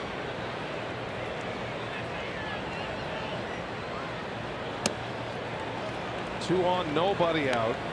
4 consecutive hits in the 5th inning.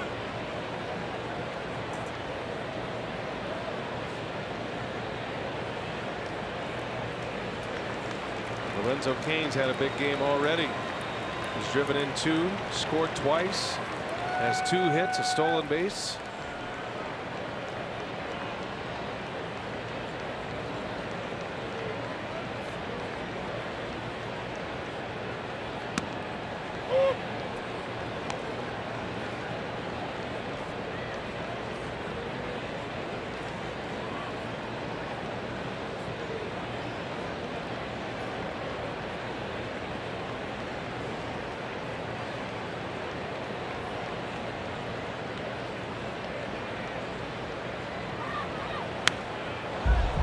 Two and 2 now. And the Brewers doing this against a starting rotation that's been pretty good this year.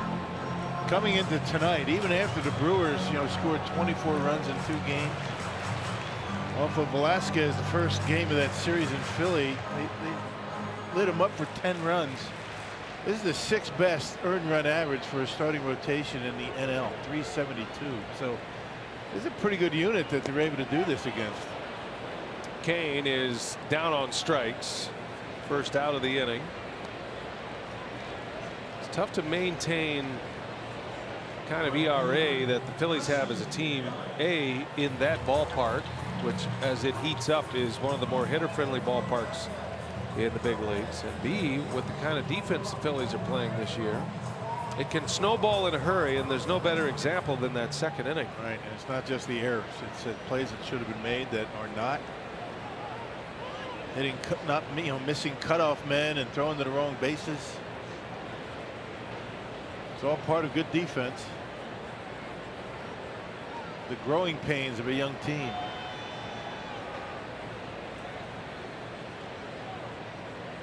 Christian Yelich with a home run his last time up. His 9th of the year.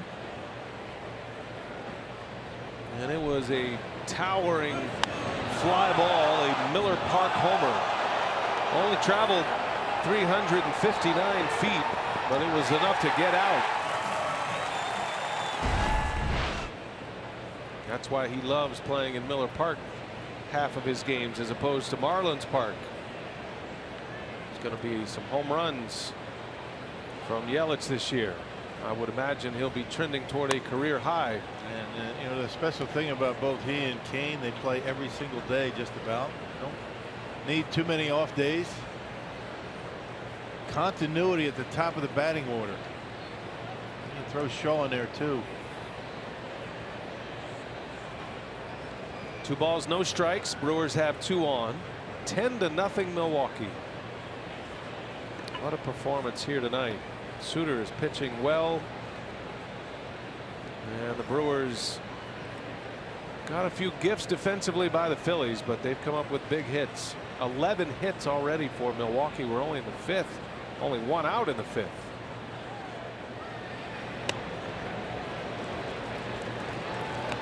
Meanwhile, the Cubs are in St. Louis tonight, and the Cubs have a 5-1 lead over the Cardinals in the top of the 5th inning. They're threatening for more in the 5th. They're roughing up Michael Wacha tonight. So the Brewers shut out the Cubs in back-to-back games, but they have come back tonight and put 5 on the board early in St. Louis.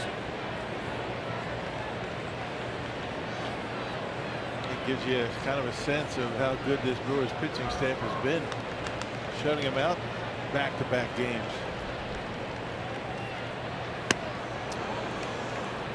Full count to Yelich.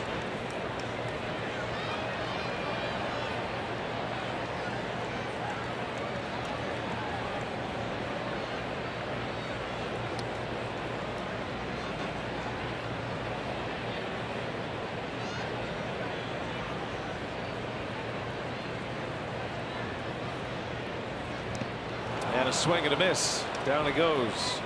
Back-to-back strikeouts for Leiter. And not a bad curveball.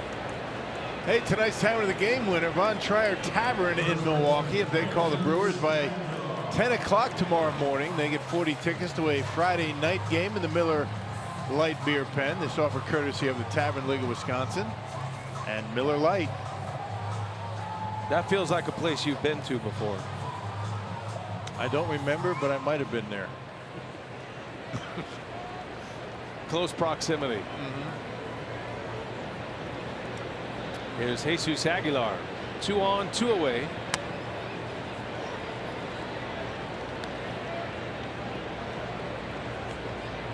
Speaking of Tavern in the game, you know, I went over to Miller yesterday and tasted our beer that Matt LePay and I had brewed last month. It's a bit of a sore subject for me. It's a winner. It's a winner. I mean, a golden lager. Isn't there a competition for that beer? Yeah. I thought that was a you and I thing. I didn't know you were gone, man. I mean, supposed to be. Come on, man. Ground ball, bobbled at third, recovered by Crawford, and he makes a play to end the inning. We'll take this up next inning. Let's move on here. We're partners, man. Hernan Perez, first home run since May 1st. Brent Souter gets into the act. 3rd time on base for the Brewer pitcher. It is 10-0 Brew Crew.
All on Fox Sports Wisconsin is brought to you by Miller Lite.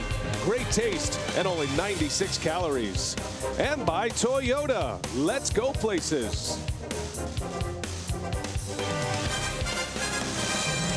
It is all good for the Brewers tonight, leading 10-0. Don't forget, tomorrow, live coverage of the FIFA World Cup is on Fox. Messi and Argentina battle Iceland in group play. Coverage begins at 7 a.m. Central, or you can stream all the action live on the Fox Sports app. FIFA World Cup going along with the United States Open in the golf world on Fox. Big week for the network. And we've got the Phillies and the Brewers all weekend long, this Father's Day weekend on Fox Sports Wisconsin.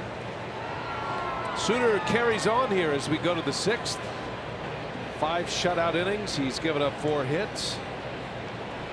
Coming off a 1-2-3 inning in the 5th inning. J.P. Crawford leads off. He's the 9th place hitter for Gabe Kapler. Brewers put a shift on for Crawford, and Souter misses high. So 3 balls and a strike. So the fans had a vote, you know, on the beer. Oh, I'm sorry. We're still talking about the beer. I know you don't like talking about it. You're not involved, but it is a big deal. Our beer is called Mic Drop. You get it, Mic Drop? It should be called Bill Drop. All the little beads of sweat that dropped off Bill's head. See now, see, here we go. All right, all right. And Hader and Taylor Williams is called High Heat. Okay. How about a little context for those who aren't familiar with the beer contest? The contest that you and I were supposed to compete against 2 players. You weren't around when it all was coming down. Just like, you know, Corey Knebel wasn't able to get involved because he was in rehab. You know, he was down in the minor leagues throwing. Hamstring rehab. You were off doing whatever it is you were doing. I was also in rehab. But a lot of guys that kind of got next out, you know, because I get it. Prior commitments. Therefore, my interest level is right. low. We can all tell that you have no interest in talking about this. No, I'm anxious to hear about your beer. No, I don't think you are, but I'm going to tell you anyway. It's a big deal. So it's a contest at the ballpark in July. You buy a special ticket package, you get a mug, you get to taste both beers. Me and LePay, Mic Drop. Is that a blind? It is a test. It is a golden lager. And Josh Hader and Taylor Williams, their beer is named High Heat. Right. And yours is Mic Drop. And theirs is more of a Pilsner. Okay. I tasted both of them yesterday. It's a line shot into left center. That's going to bounce off the wall. The Phillies have a chance to score their first run, and coming all the way around to score is Crawford.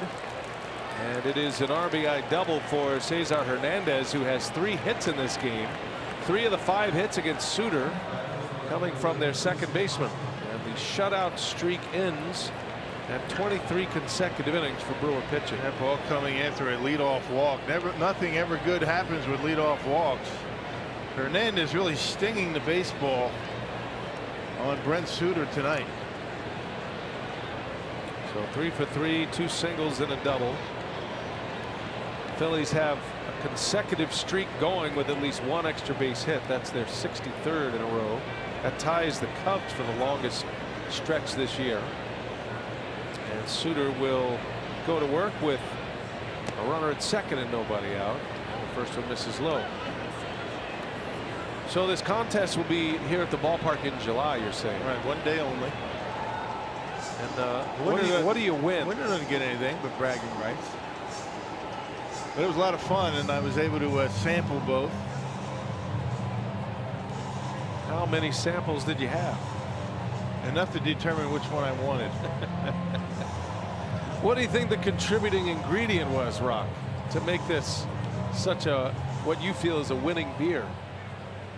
Is that something you can't share? I can't share that, especially with you. But we're pretty confident, Matt LePay and myself. Yeah. Corey Knebel is an actual beer maker. Yeah, right. And the fact that he wasn't available. See, I am now too. See, at some point you'll get over the fact that you weren't able to participate, and you're going to enjoy the whole thing as well. I'm sure what you were doing instead was much more important than making beer. I mean, at the time it was, but right now I'm kind of Jealous. wishing I didn't have that Kind of go down the way. It's okay. I don't like being left out. 12 years together. You've chased every one of your partners out of this booth after 5 years. And I'm still here.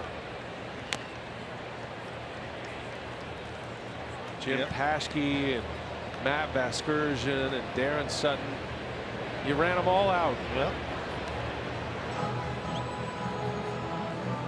that loyal dog, you just, the one time the loyal dog has somewhere else to go in the neighborhood. Found another fire hydrant. He's no longer welcome. It's okay. It's probably better that way. 2-2, a little punch to Aguilar. He's got it for the out. Reese Hoskins playing a little pepper, and he lines out for the first out of the inning.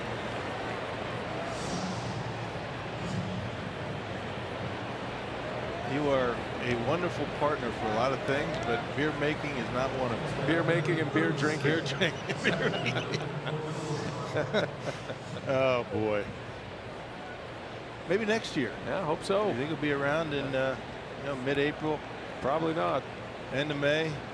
This feels like a Pete Vukovich line at this What point. you need to do is submit your schedule, and maybe we can work around it. On the ground to Aguilar. Souter covers. Herrera is out. So everybody out there, you get that special ticket package, and you vote for Mic Drop in July. You don't have the date just yet. It's the 20th.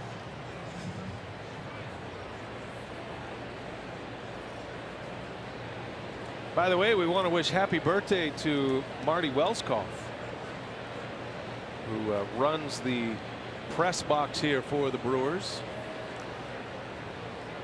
and has a long history with the Brewers. He and his father have been a part of this organization since it became an organization in the major leagues. So happy birthday to Marty.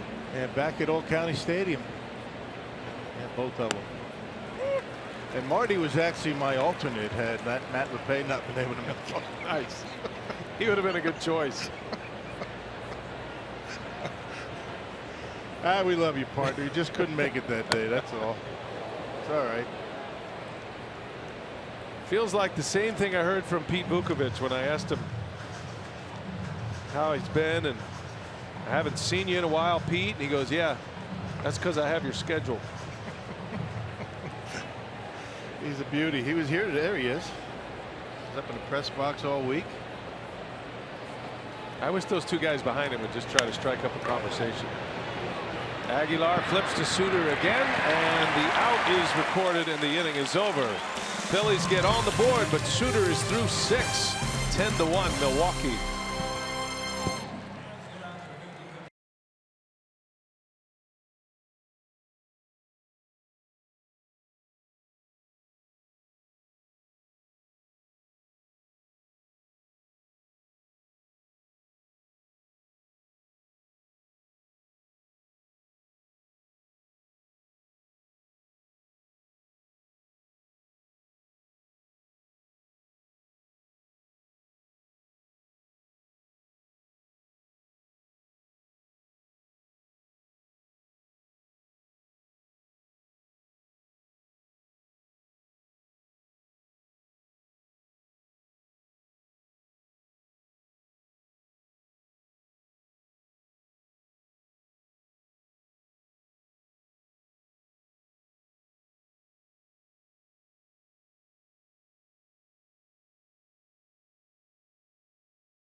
the weekend, with afternoon games starting tomorrow at 3:10 p.m. and Sunday at 1:10 p.m. Great seats still remain for both games, and you can secure those tickets by visiting Brewers.com. It's been a fun night at the ballpark tonight. The Brewers have it going their way here against the Phillies.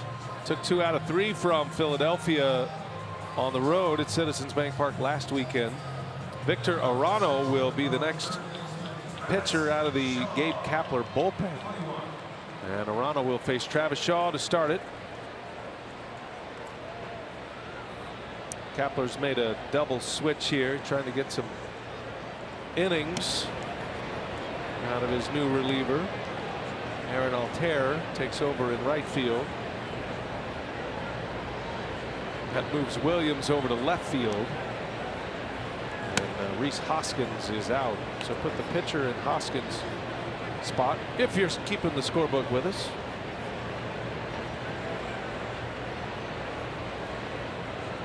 Shaw leads the way, and he gets jammed and pops one foul and out of play.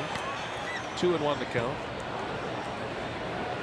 Shaw, Braun, and Perez coming up. Brewers have 10 runs on 11 hits. Scored 5 in the second off Arrieta. There were 2 errors in the inning. And then a 3-run 4th inning, including a 2-run home run by Yelich. Brewers added 2 more in the 5th. Perez homered. Souter drove in a run. The Brewer pitcher has 2 RBIs tonight. He's driven in more than he's allowed. It looks like he's going to be able to go another inning at least. That'd be nice.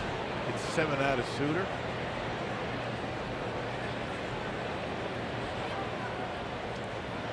Shaw in a 2-2 count. Hangs in there. Tomorrow is a 3 o'clock start time, on the air at 2:30. Sunday 1 o'clock first pitch, on the air at 12:30. So a couple of day games over the weekend. And then a short road trip, and then right back here. 3 games on the road against Pittsburgh. Brewers in the middle of a nice stretch of home games. When this homestand began, 19 out of 26 at home. Brewers took 2 out of 3 from the Cubs. They played well in their home ballpark. Matter of fact, the Brewers started 2-6 here at Miller Park and have gone 18-6 since.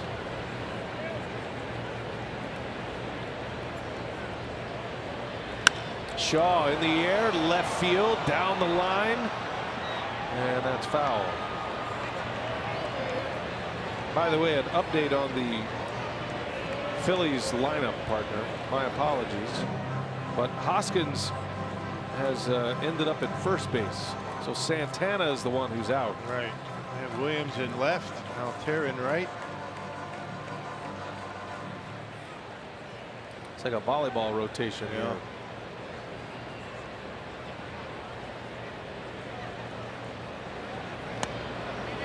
And Shaw strikes out. Out number 1 here in the 6th inning. Yeah, the Phillies did not have yesterday off like the Brewers, so Gabe Kapler giving Santana a few innings off with the big lead that the Brewers have right now. Here comes Ryan Braun. 0 for 3. A couple of line drive outs.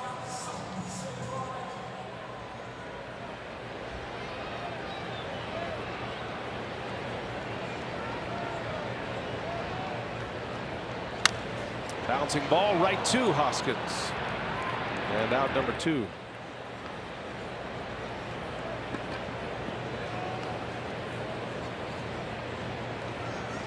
Hernan Perez. Perez is 3 for 3 tonight. He scored twice. He homered his last time up. Drove one into the gap in right center and all the way into the Phillies bullpen. That was a bomb. Yeah, he's got a single to left, single to center, and a home run into right center. So using the whole field tonight. Good work out of Perez. First home run since May 1st. Homered against Cincinnati. Number 4 for the year. Jonathan Villar nursing a calf injury. Not serious enough to put him on the DL, but Craig Counsell trying to buy as much time as he can in the way Perez is hitting. You don't lose anything defensively, probably a little bit of an upgrade actually. Perez a more consistent defender, a shortstop by trade. That's one thing about the Brewers bench. It is a playoff caliber bench. You have talent on that bench, both offensively and defensively, each and every game. That's a sign of a good team. Yeah, the trick is for Craig Counsell, you know, to make sure everybody is getting playing time, feeling like they're a part of things. Right to the shortstop. Kingery bobbles, but recovers in time to make the play to end the inning. 3 up and 3 down. Brewers go in order, but they lead it big. 10-1 Milwaukee. We go to the 7th inning at Miller Park.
Park on a Friday night. Head to the top of the 7th. Brent Souter has been terrific tonight, giving up just the 1 run. 6 innings, 5 hits allowed, 3 of those coming off the bat of second baseman Cesar Hernandez. Souter has a walk, 3 strikeouts, pitch count in good shape at 89, and he will carry on here in the 7th inning, trying to match his career high for innings pitched. Pitched 7 innings in a game last season, late July of last season. The season high this year, 5 2/3. A swing and a miss. Scott Kingery, Phillies shortstop, 0 for 2 off Souter tonight. Souter struck him out in the 4th inning. That was the last Souter strikeout, his 3rd. And that big slow hook is in there for strike 2. It's been a good pitch for him tonight. Yep, throwing it for strikes and for the most part keeping it down. Left that one up a little bit, but right on the corner.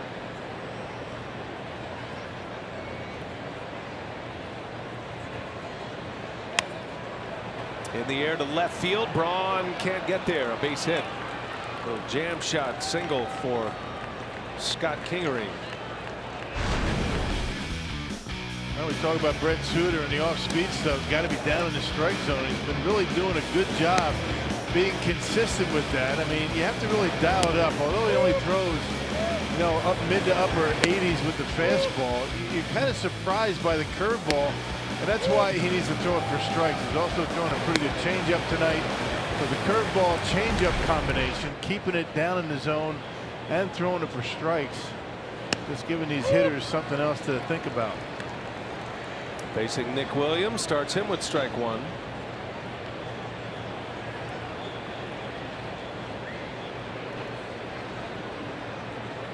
Souter's tempo slows a bit with a runner on base when he's pitching from the stretch.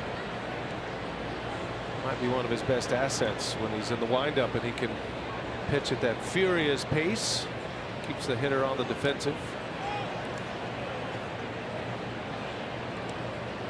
All by design. Brent Souter. All fits together with how he thinks, how he processes information, and has elevated himself to a legitimate major league starter. And you probably wouldn't have thought that after he was drafted in the 31st round. 2012 draft was where he was picked up by the Brewers. Organizations love velocity, right? So Souter was one of those guys that had to earn his way as he got up through the minor league systems. He hits Williams, and the first two Phillies have reached. You start to wonder about the fatigue factor with Souter. He's at 98 pitches. Counsell certainly doesn't want to take him out of the game in the middle of an inning as well as he's pitched. We'll see what he does.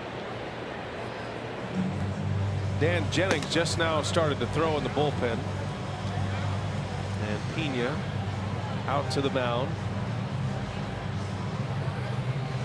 Manager and pitching coach discuss the next plan.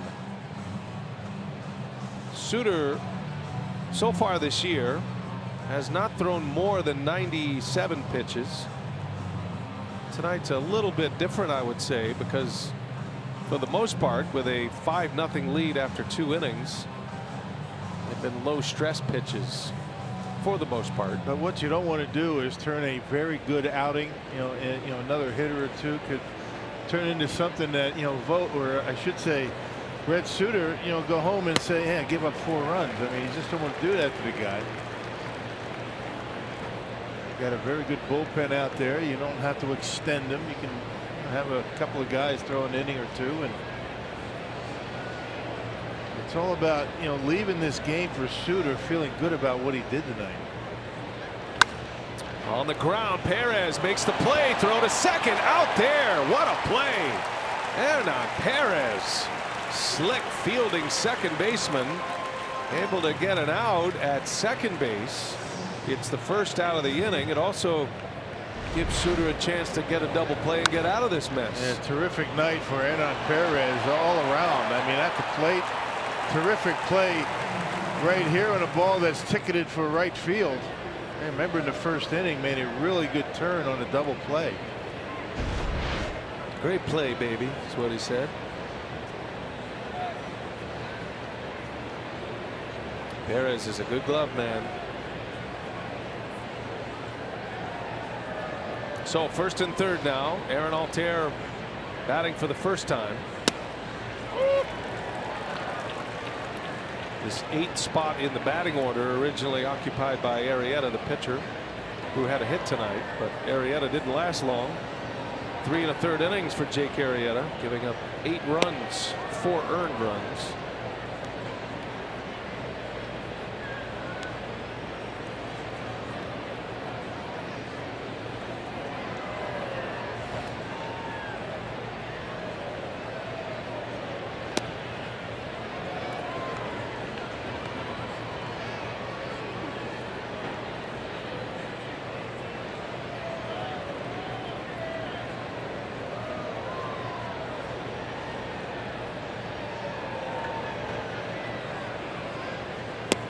Big swing and a miss.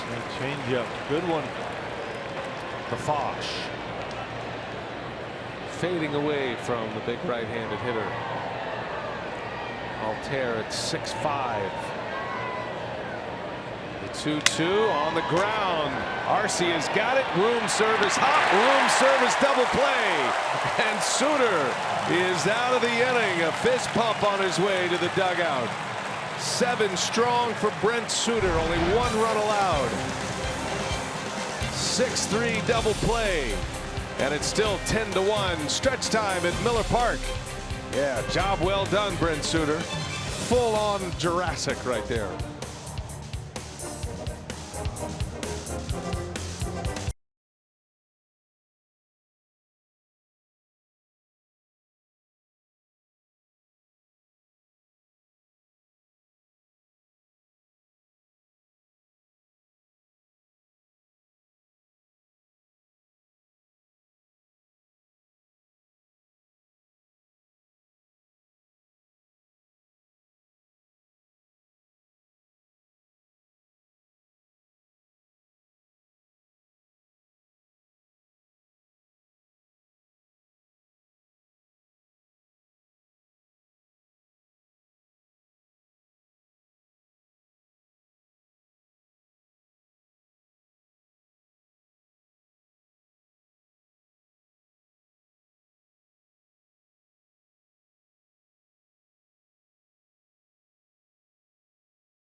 runs. He was a part of that offense.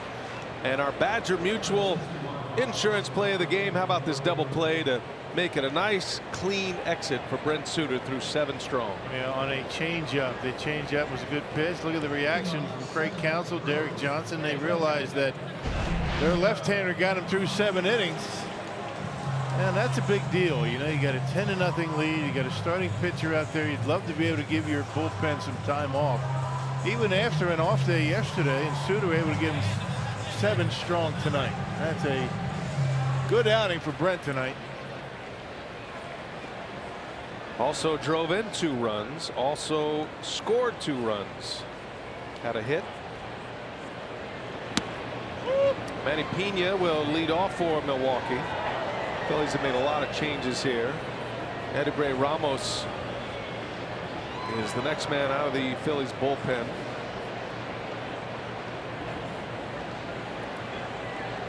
He's got a spring training feel to this one right now. Michael Franco at third base now. Crawford at short. He moves from third to short. That moves Kingery to second. And Ramos the new pitcher.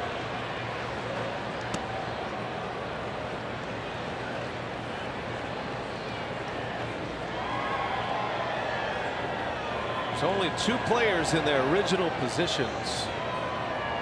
Center fielder Herrera and the catcher Alfaro for the Phillies.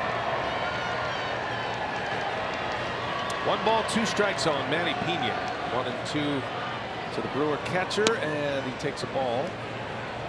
Don't forget, Brewers Live coming your way post game. Stephen Vogt will be on the show with Craig Kashawn. Are you making a cameo on the Brewers Live post game? I'm going out. Yeah. You want to come out with us? After the whole beer making thing, you kind of feel like you're all alone. I think I better pass. There's not room for 4 out there. I mean, if there was, maybe, but can't wait to hear what Stephen Vogt has to say about this one. He's been sitting here watching the game from our perspective, knowing what he knows and all the information that he gathers as a player. I mean, he was terrific on the pregame show. Pena grounds out. And talking about, you know, how they pour through some of the scouting reports and about the team, some of the, you know, the confidence levels of this ball club. And you knew he was going to be good at it, Stephen Vogt. Very impressive. I was talking to Gabe Kapler before the game, and we were reminiscing about his broadcasting days. Kapler and I worked a few games together. One of them was right here at Miller Park, and he said it was the last time he had been to Miller Park was the game that he worked as an analyst on a Fox broadcast. Arcia grounds to short, takes a weird hop, and a bad throw by Crawford, and the defensive breakdown for the Phillies continues here tonight. That's going to be their 4th error. Yeah, good throw gets Arcia easily off the mark. Crawford moving from third base to short. And just a horrible throw to first base. Not even close. You can see a good throw, and Arcia's out by plenty. Error number 4 for the Phillies, and the 3rd committed by the shortstop. 2 by Kingery, now 1 by Crawford. So Eric Thames is announced, the beardless Eric Thames. And Brent Souter's day is done. 7 innings, 6 hits, 1 run.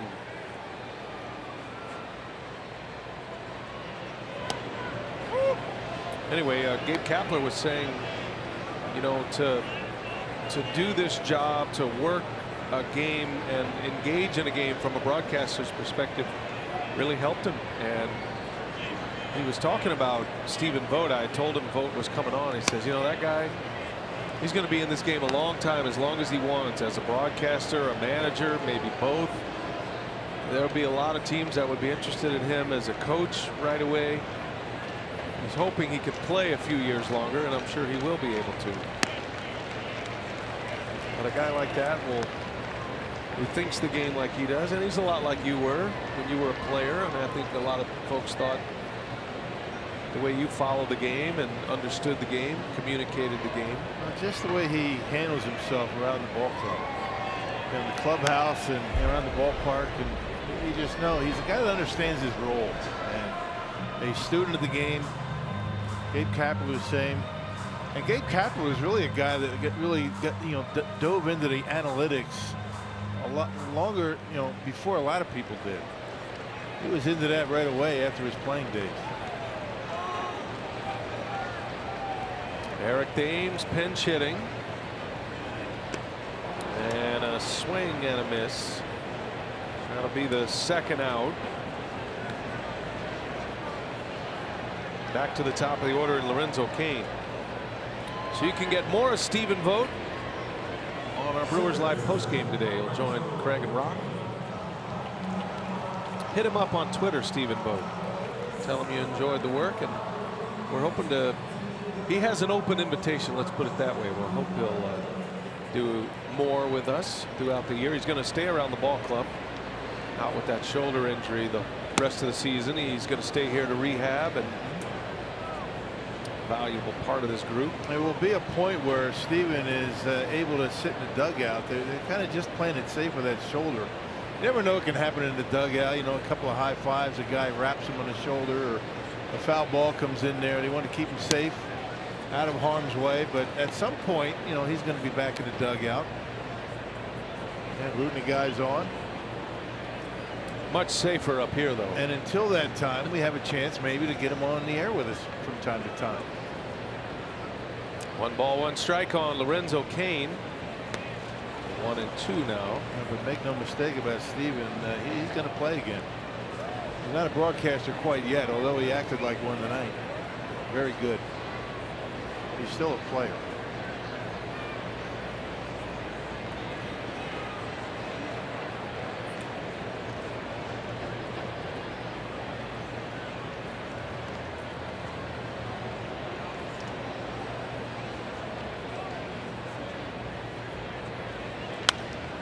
Fly ball to right, playable for Altair, and the Brewers are retired in the 7th.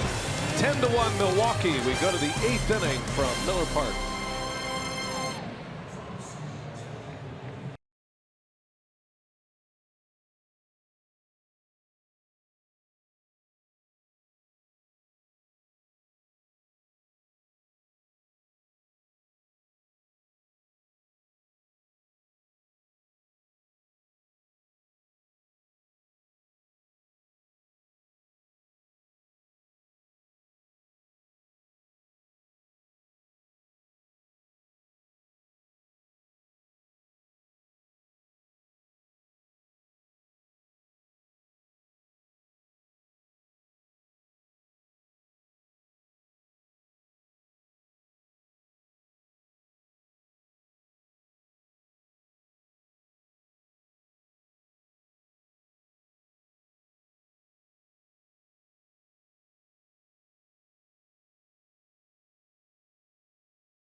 The cut has been made at the 118th U.S. Open Championship at Shinnecock. Don't forget, live coverage continues tomorrow. Start on FS1, continues on Fox. It streams live, all of it on Fox Sports Go. Dustin Johnson, the only man under par for the tournament after the first 2 rounds. He is putting on a clinic on a very difficult golf course. Brooks Koepka, last year's winner at the U.S. Open at Erin Hills, has himself in a position to make a run. It's been fascinating to watch. And it will continue tomorrow on Fox and FS1. Rock Dan Jennings is first man out of the pen tonight after Souter goes 7 strong. And it's been a while for Jennings. Last pitched on Sunday against the Phillies on the road. He took his second loss of the season. 2 innings, 3 runs. Only one of the 3 runs earned. A couple of walks, a strikeout. He's been roughed up over his last 7 outings. Looking to turn things around tonight. 10-1 Brewers. Changes here for the Brewers as well. Jennings not the only change. Thames, after his pinch hit appearance, stays in, plays left field. That moves Yelich to center field. So Cain is out. I'm sorry, Thames in right field, I beg your pardon. Good opportunity to get Eric some live action in the outfield.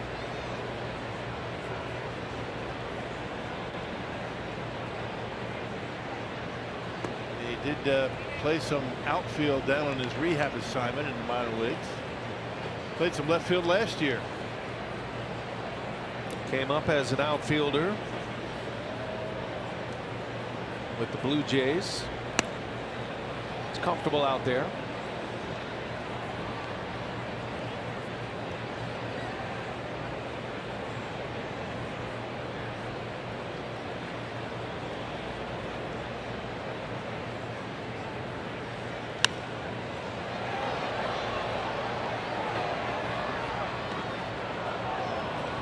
The Brewers right now are in a stretch of games where they will play 30 games in 31 days.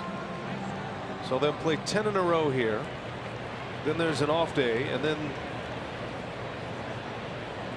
a long stretch of games for Milwaukee. It's a bouncing ball. Aguilar takes the big hop. Crawford is retired. Yes, you're going to see, Craig Counsell use his roster, his entire roster, let everybody get in games, give guys some days off. A very heavy road schedule early on, 3 consecutive road trips of 3 cities. That changes now. Brewers have an opportunity with a lot of home games to extend their lead in the Central. Now the Brewers have that 3-game trip to Pittsburgh coming up next week, starting Monday. And then the road trip to Cincinnati is just a 4-game road trip. So just 1 city. It's weird that you would have 3 3-city road trips and then back-to-back road trips, just 1 city. Right. Which means a lot of home games, and the Brewers have been good at home. Michael Franco's first at bat. He chops one in front of the plate. That's an easy out.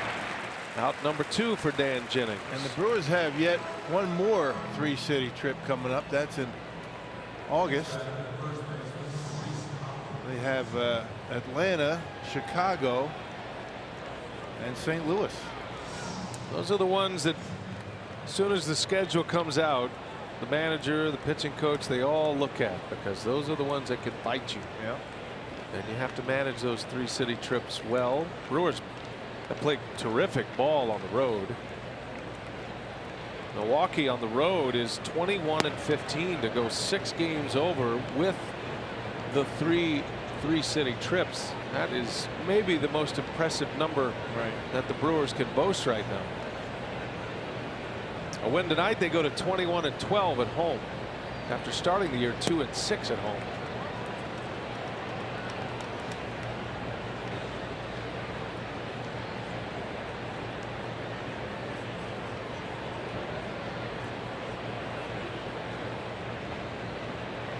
Rhys Hoskins, now the first baseman, started the game in left field. Takes a strike.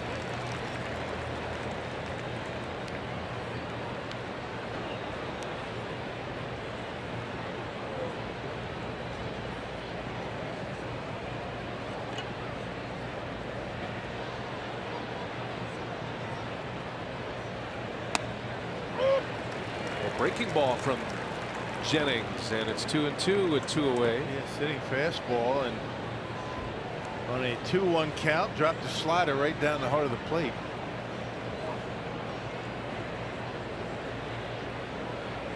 Souter wins 7. Jennings trying to work the 8th. Nothing but left-handers tonight.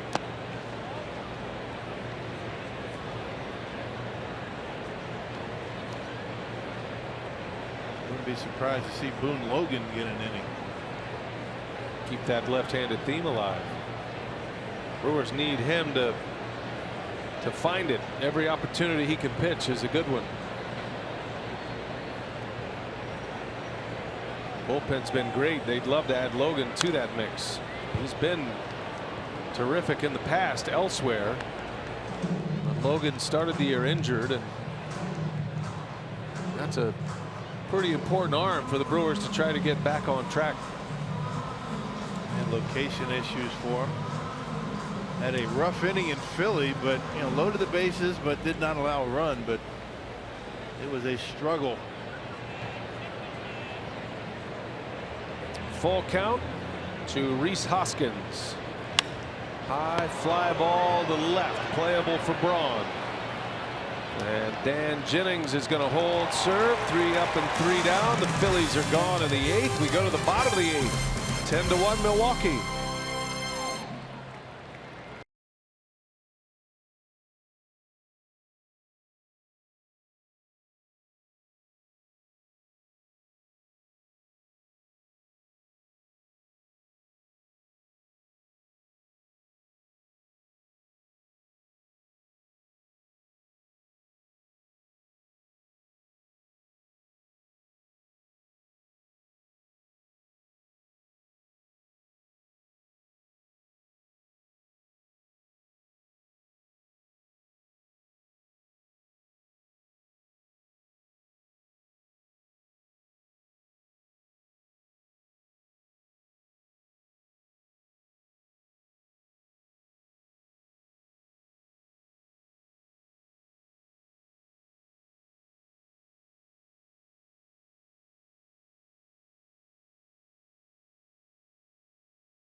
And Stephen Vogt joined us on the pregame show, going to join us on the postgame show. Did a terrific job, my friend. I know you're looking forward to the postgame show to talk about Brent Souter. What a job tonight. Yeah, thank you very much. And Brent did such a great job tonight using all his pitches. He wanted to use his fastball more tonight. He's been able to do that, keeping it at the top of the zone, getting some weak outs in the air. Well, guys, Stephen found out tonight I usually make one mistake a day, and on the pregame today it was introducing him as a former player. He's on the DL, so this is a rarity to have him out here with us. A very special for sure, but he's still active, folks. Yeah, just got to get off that DL. Yeah, not quite former yet. Of course, he had to point that out to me, so that's how the night's going. Keep that uniform on as long as he can. By the way, the Phillies have a position player pitching, Stephen.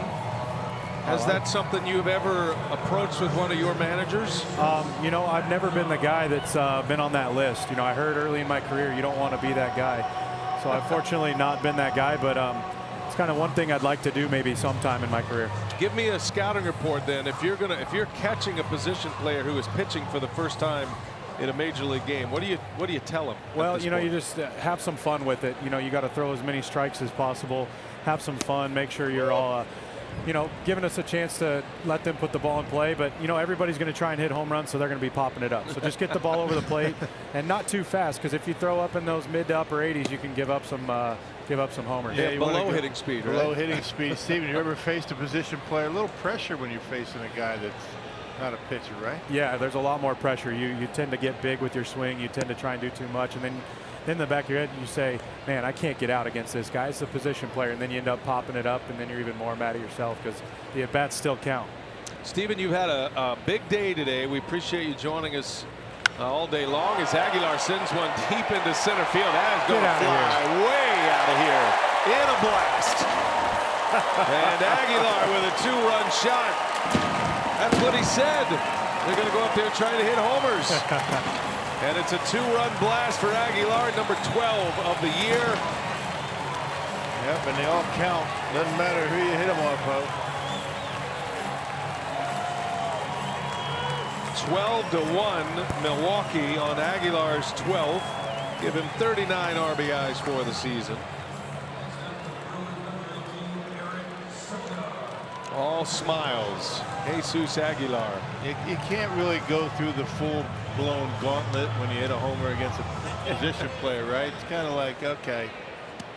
I like what Lorenzo Cain did there as well. Not only did he shame him about the gauntlet, but he stood right in front of the camera so he couldn't even be seen going through the gauntlet. Well done, Lorenzo. Always thinking.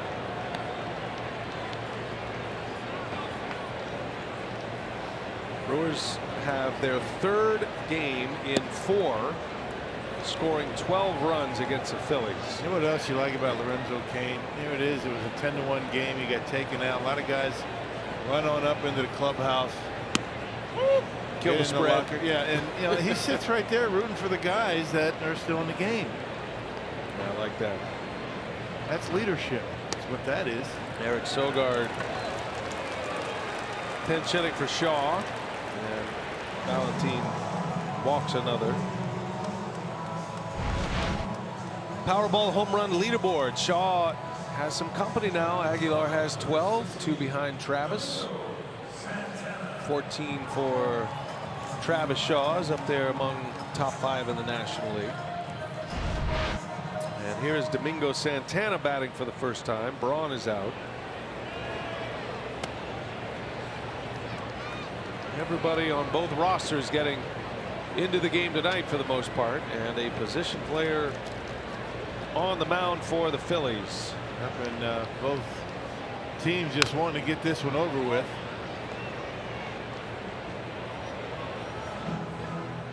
Valentin, a switch hitting infielder by trade. Jesmuel.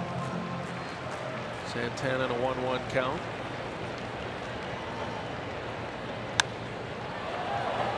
Down the right field line fair. That'll be extra bases for Santana. And it'll be 2nd and 3rd. 2 walks, 2 hits.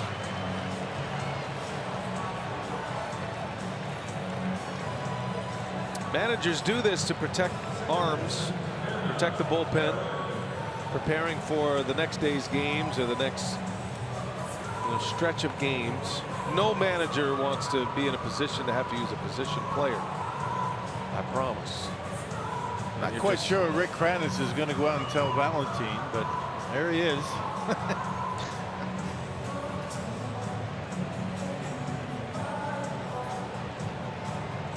If anybody can come up with something, it would be Cranny. So does Gabe Kapler look over and say, hey, Cranny, go talk to him? Go talk to him. He's not bending his back. What do you want me to say? Keep the ball down, throw strikes, kid. Go get him. Breathe through your eyelids.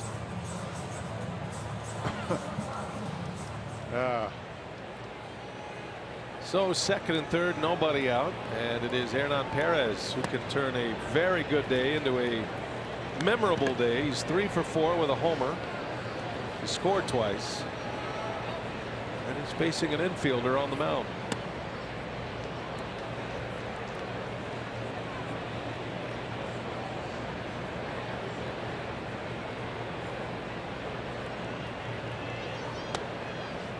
My guess is Kranitz said something to the effect of, I don't care how many hits and runs they score, do not get competitive out here and start throwing out of your normal relaxed rhythm. We don't need an injury. You don't need one of those Jose Canseco deals. Who hurt his shoulder when he was doing this one night.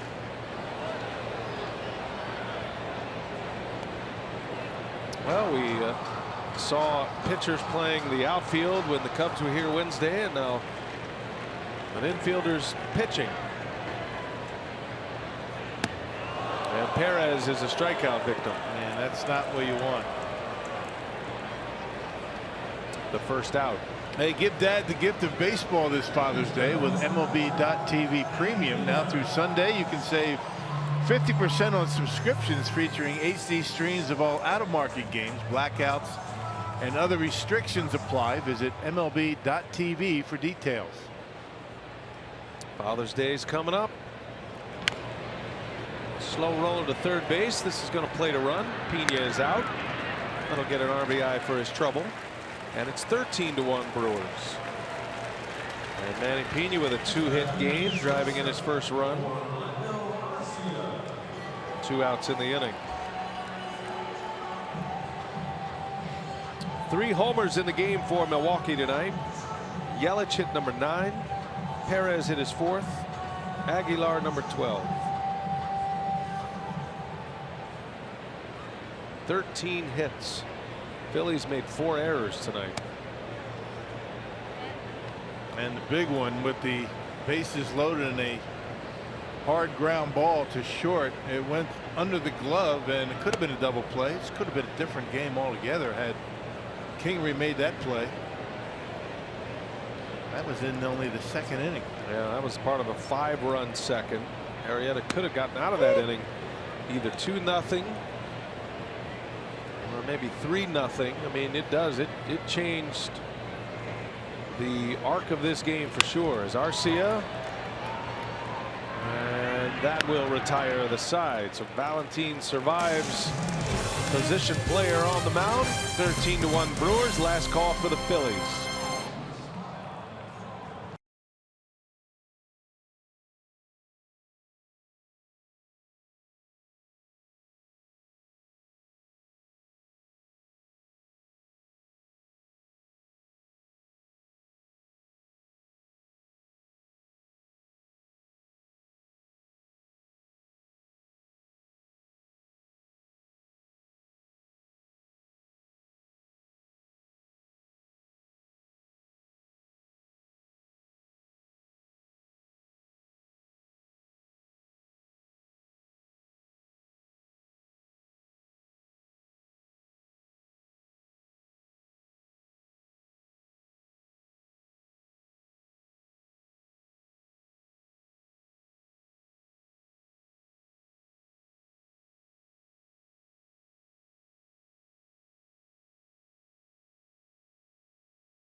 Not a bad night for the crew tonight. 13-1 as we head to the 9th inning here at Miller Park. And make sure you have enough Brewers gear for the summer by picking up a one-of-a-kind short sleeve t-shirt given to the first 20,000 fans at the Brewers Showdown with the Cardinals on Friday, June 22nd. That's courtesy of Experience Fitness. To book your seats, visit brewers.com/tickets.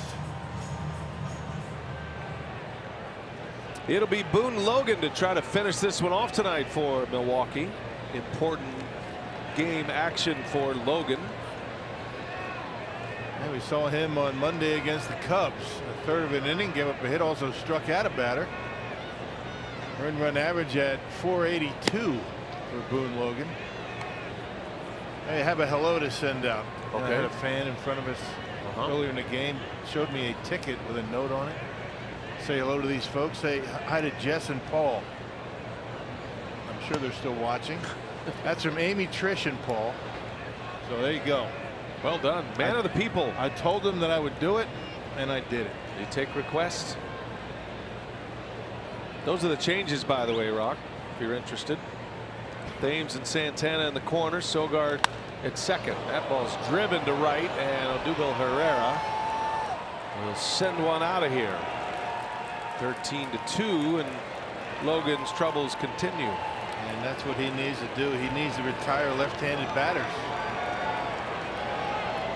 She's all smiles, got a ball. A couple of hits for Herrera, who seems to be snapping out of that slump.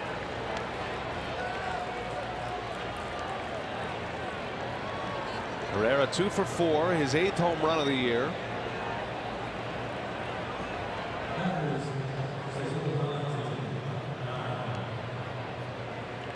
The Cubs have found their offense tonight as well in St. Louis. 12-2, the score in the bottom of the 7th. Cubs face Michael Wacha tonight, who's been terrific for the Cardinals. They put 8 earned runs on him tonight. Wacha gave up 9 runs, 8 earned in 4 innings. Sometimes you just don't have it.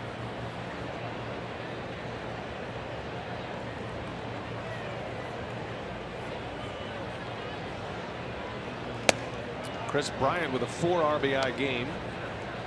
A couple of hits. Bryant with a home run. Homered off Wacha with a man on. Schwarber homered off Wacha tonight.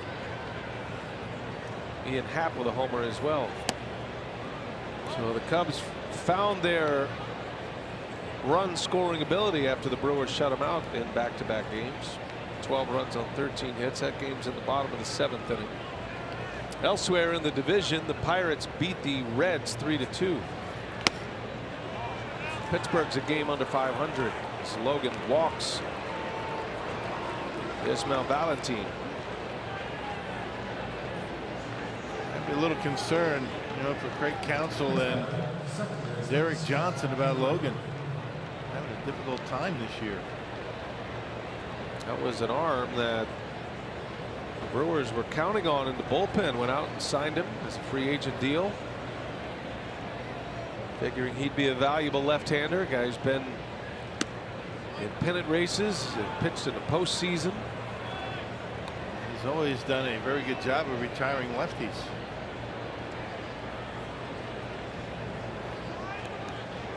Manny Pena cheering him on behind the plate.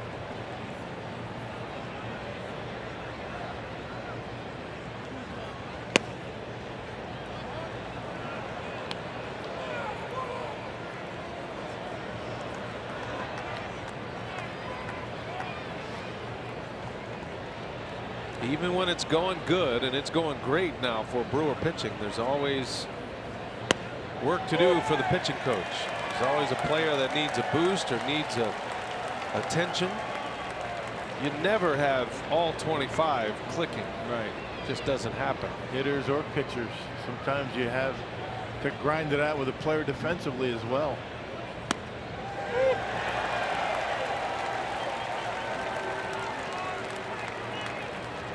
That could be a lonely place on that pitcher's mound. With a new team, wanting to make an impact. Off the leg of Logan, and everybody safe. Kingery is aboard.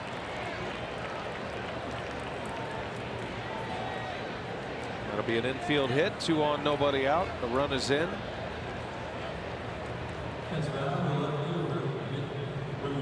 I think if it doesn't hit him, it's a double play, or at least 1 out at second base.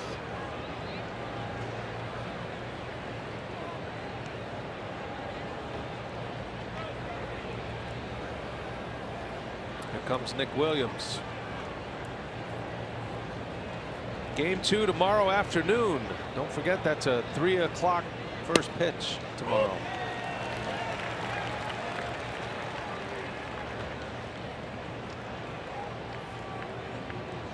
Phillies are rolling out another talented arm tomorrow, Zach Eflin.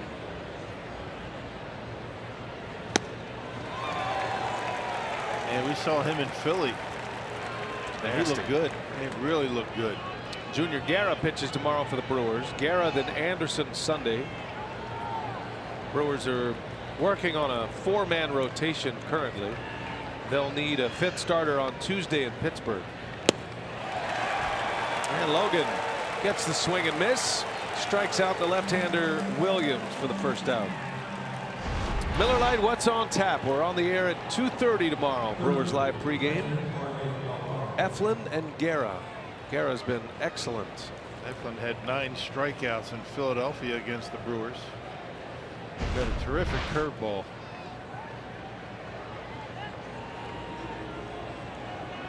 Guerra's had a good curveball himself. A guy that pitched his way to the big leagues with a splitter, and he's using a lot of the fastball now. Fastball, breaking ball. He's been fantastic. Yeah, using that high heater. Brewers are 2 down in their starting rotation. Really 3 down when you consider Wade Miley, who I spoke to Wade today. He's feeling good. He's on the comeback trail and feels like he's been throwing off the mound, off the bullpen mound. So he's close to going out on a rehab, he thought, he feels. And then should be a few starts down there, and then he'll be back in the mix. Brewers are going to strengthen their starting rotation. Still waiting on Zach Davies. Still having a difficult time with that shoulder. And of course, Jimmy Nelson has been on the DL all year. But in the meantime, those that have filled in have done so beautifully. Brent Souter and Junior Guerra. Yeah, no kidding. Haven't missed a beat. Takes a little maneuvering by the manager and the pitching coach, utilizing the off days, going into a 4-man rotation. No pitcher has been announced yet for Tuesday. Have some options in the minor leagues as well.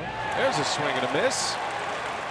And Logan comes back with back-to-back strikeouts, and suddenly the stuff looks sharp again.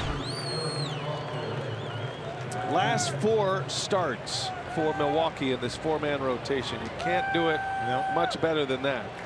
2 earned runs in 26 innings. Starting rotation starting to get a little bit of play. Reason why the Brewers pitching staff has the 3rd best earned run average in the NL. Logan has found it now. 96 with that fastball, his best fastball yet. Maybe this will be the game that gets him turned around. Boy, if so, that is a major weapon to have. Logan has had some great moments in his career,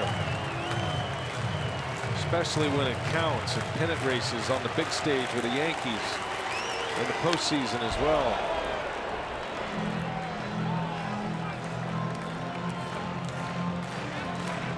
So here's a list for you, Rock. Max Scherzer, Aaron Nola, Michael Wacha. Those are the only 3 pitchers in the National League with more wins than Brent Souter. Yeah, there you go. A strike on a swing, and Logan strikes out the final 3 batters he faces. And mark this one down. Let's hope that'll be a turning point for Boone Logan. The Brewers win tonight. They beat the Phillies 13-2. Brent Souter is 7-4. He goes 7 strong. Brewers get 3 home runs in this game. Aguilar, Yelich, and Perez. Big win. And the Brewers take the opener of this 3-game series. Stephen Vogt on the Brewers Live postgame. Bill Schroeder on his way out there. Craig Kashawn standing by to get it all started. Take it away, Craig. All right, sounds great, BA. And coming up next on Freighter and the Medical College of Wisconsin postgame report, we'll talk about more double digits against the Phillies. Souter's 7 strong innings. We'll hear from Craig Counsell, player interviews all on the way, and get you set for game 2. Great start to the series. We're coming right back.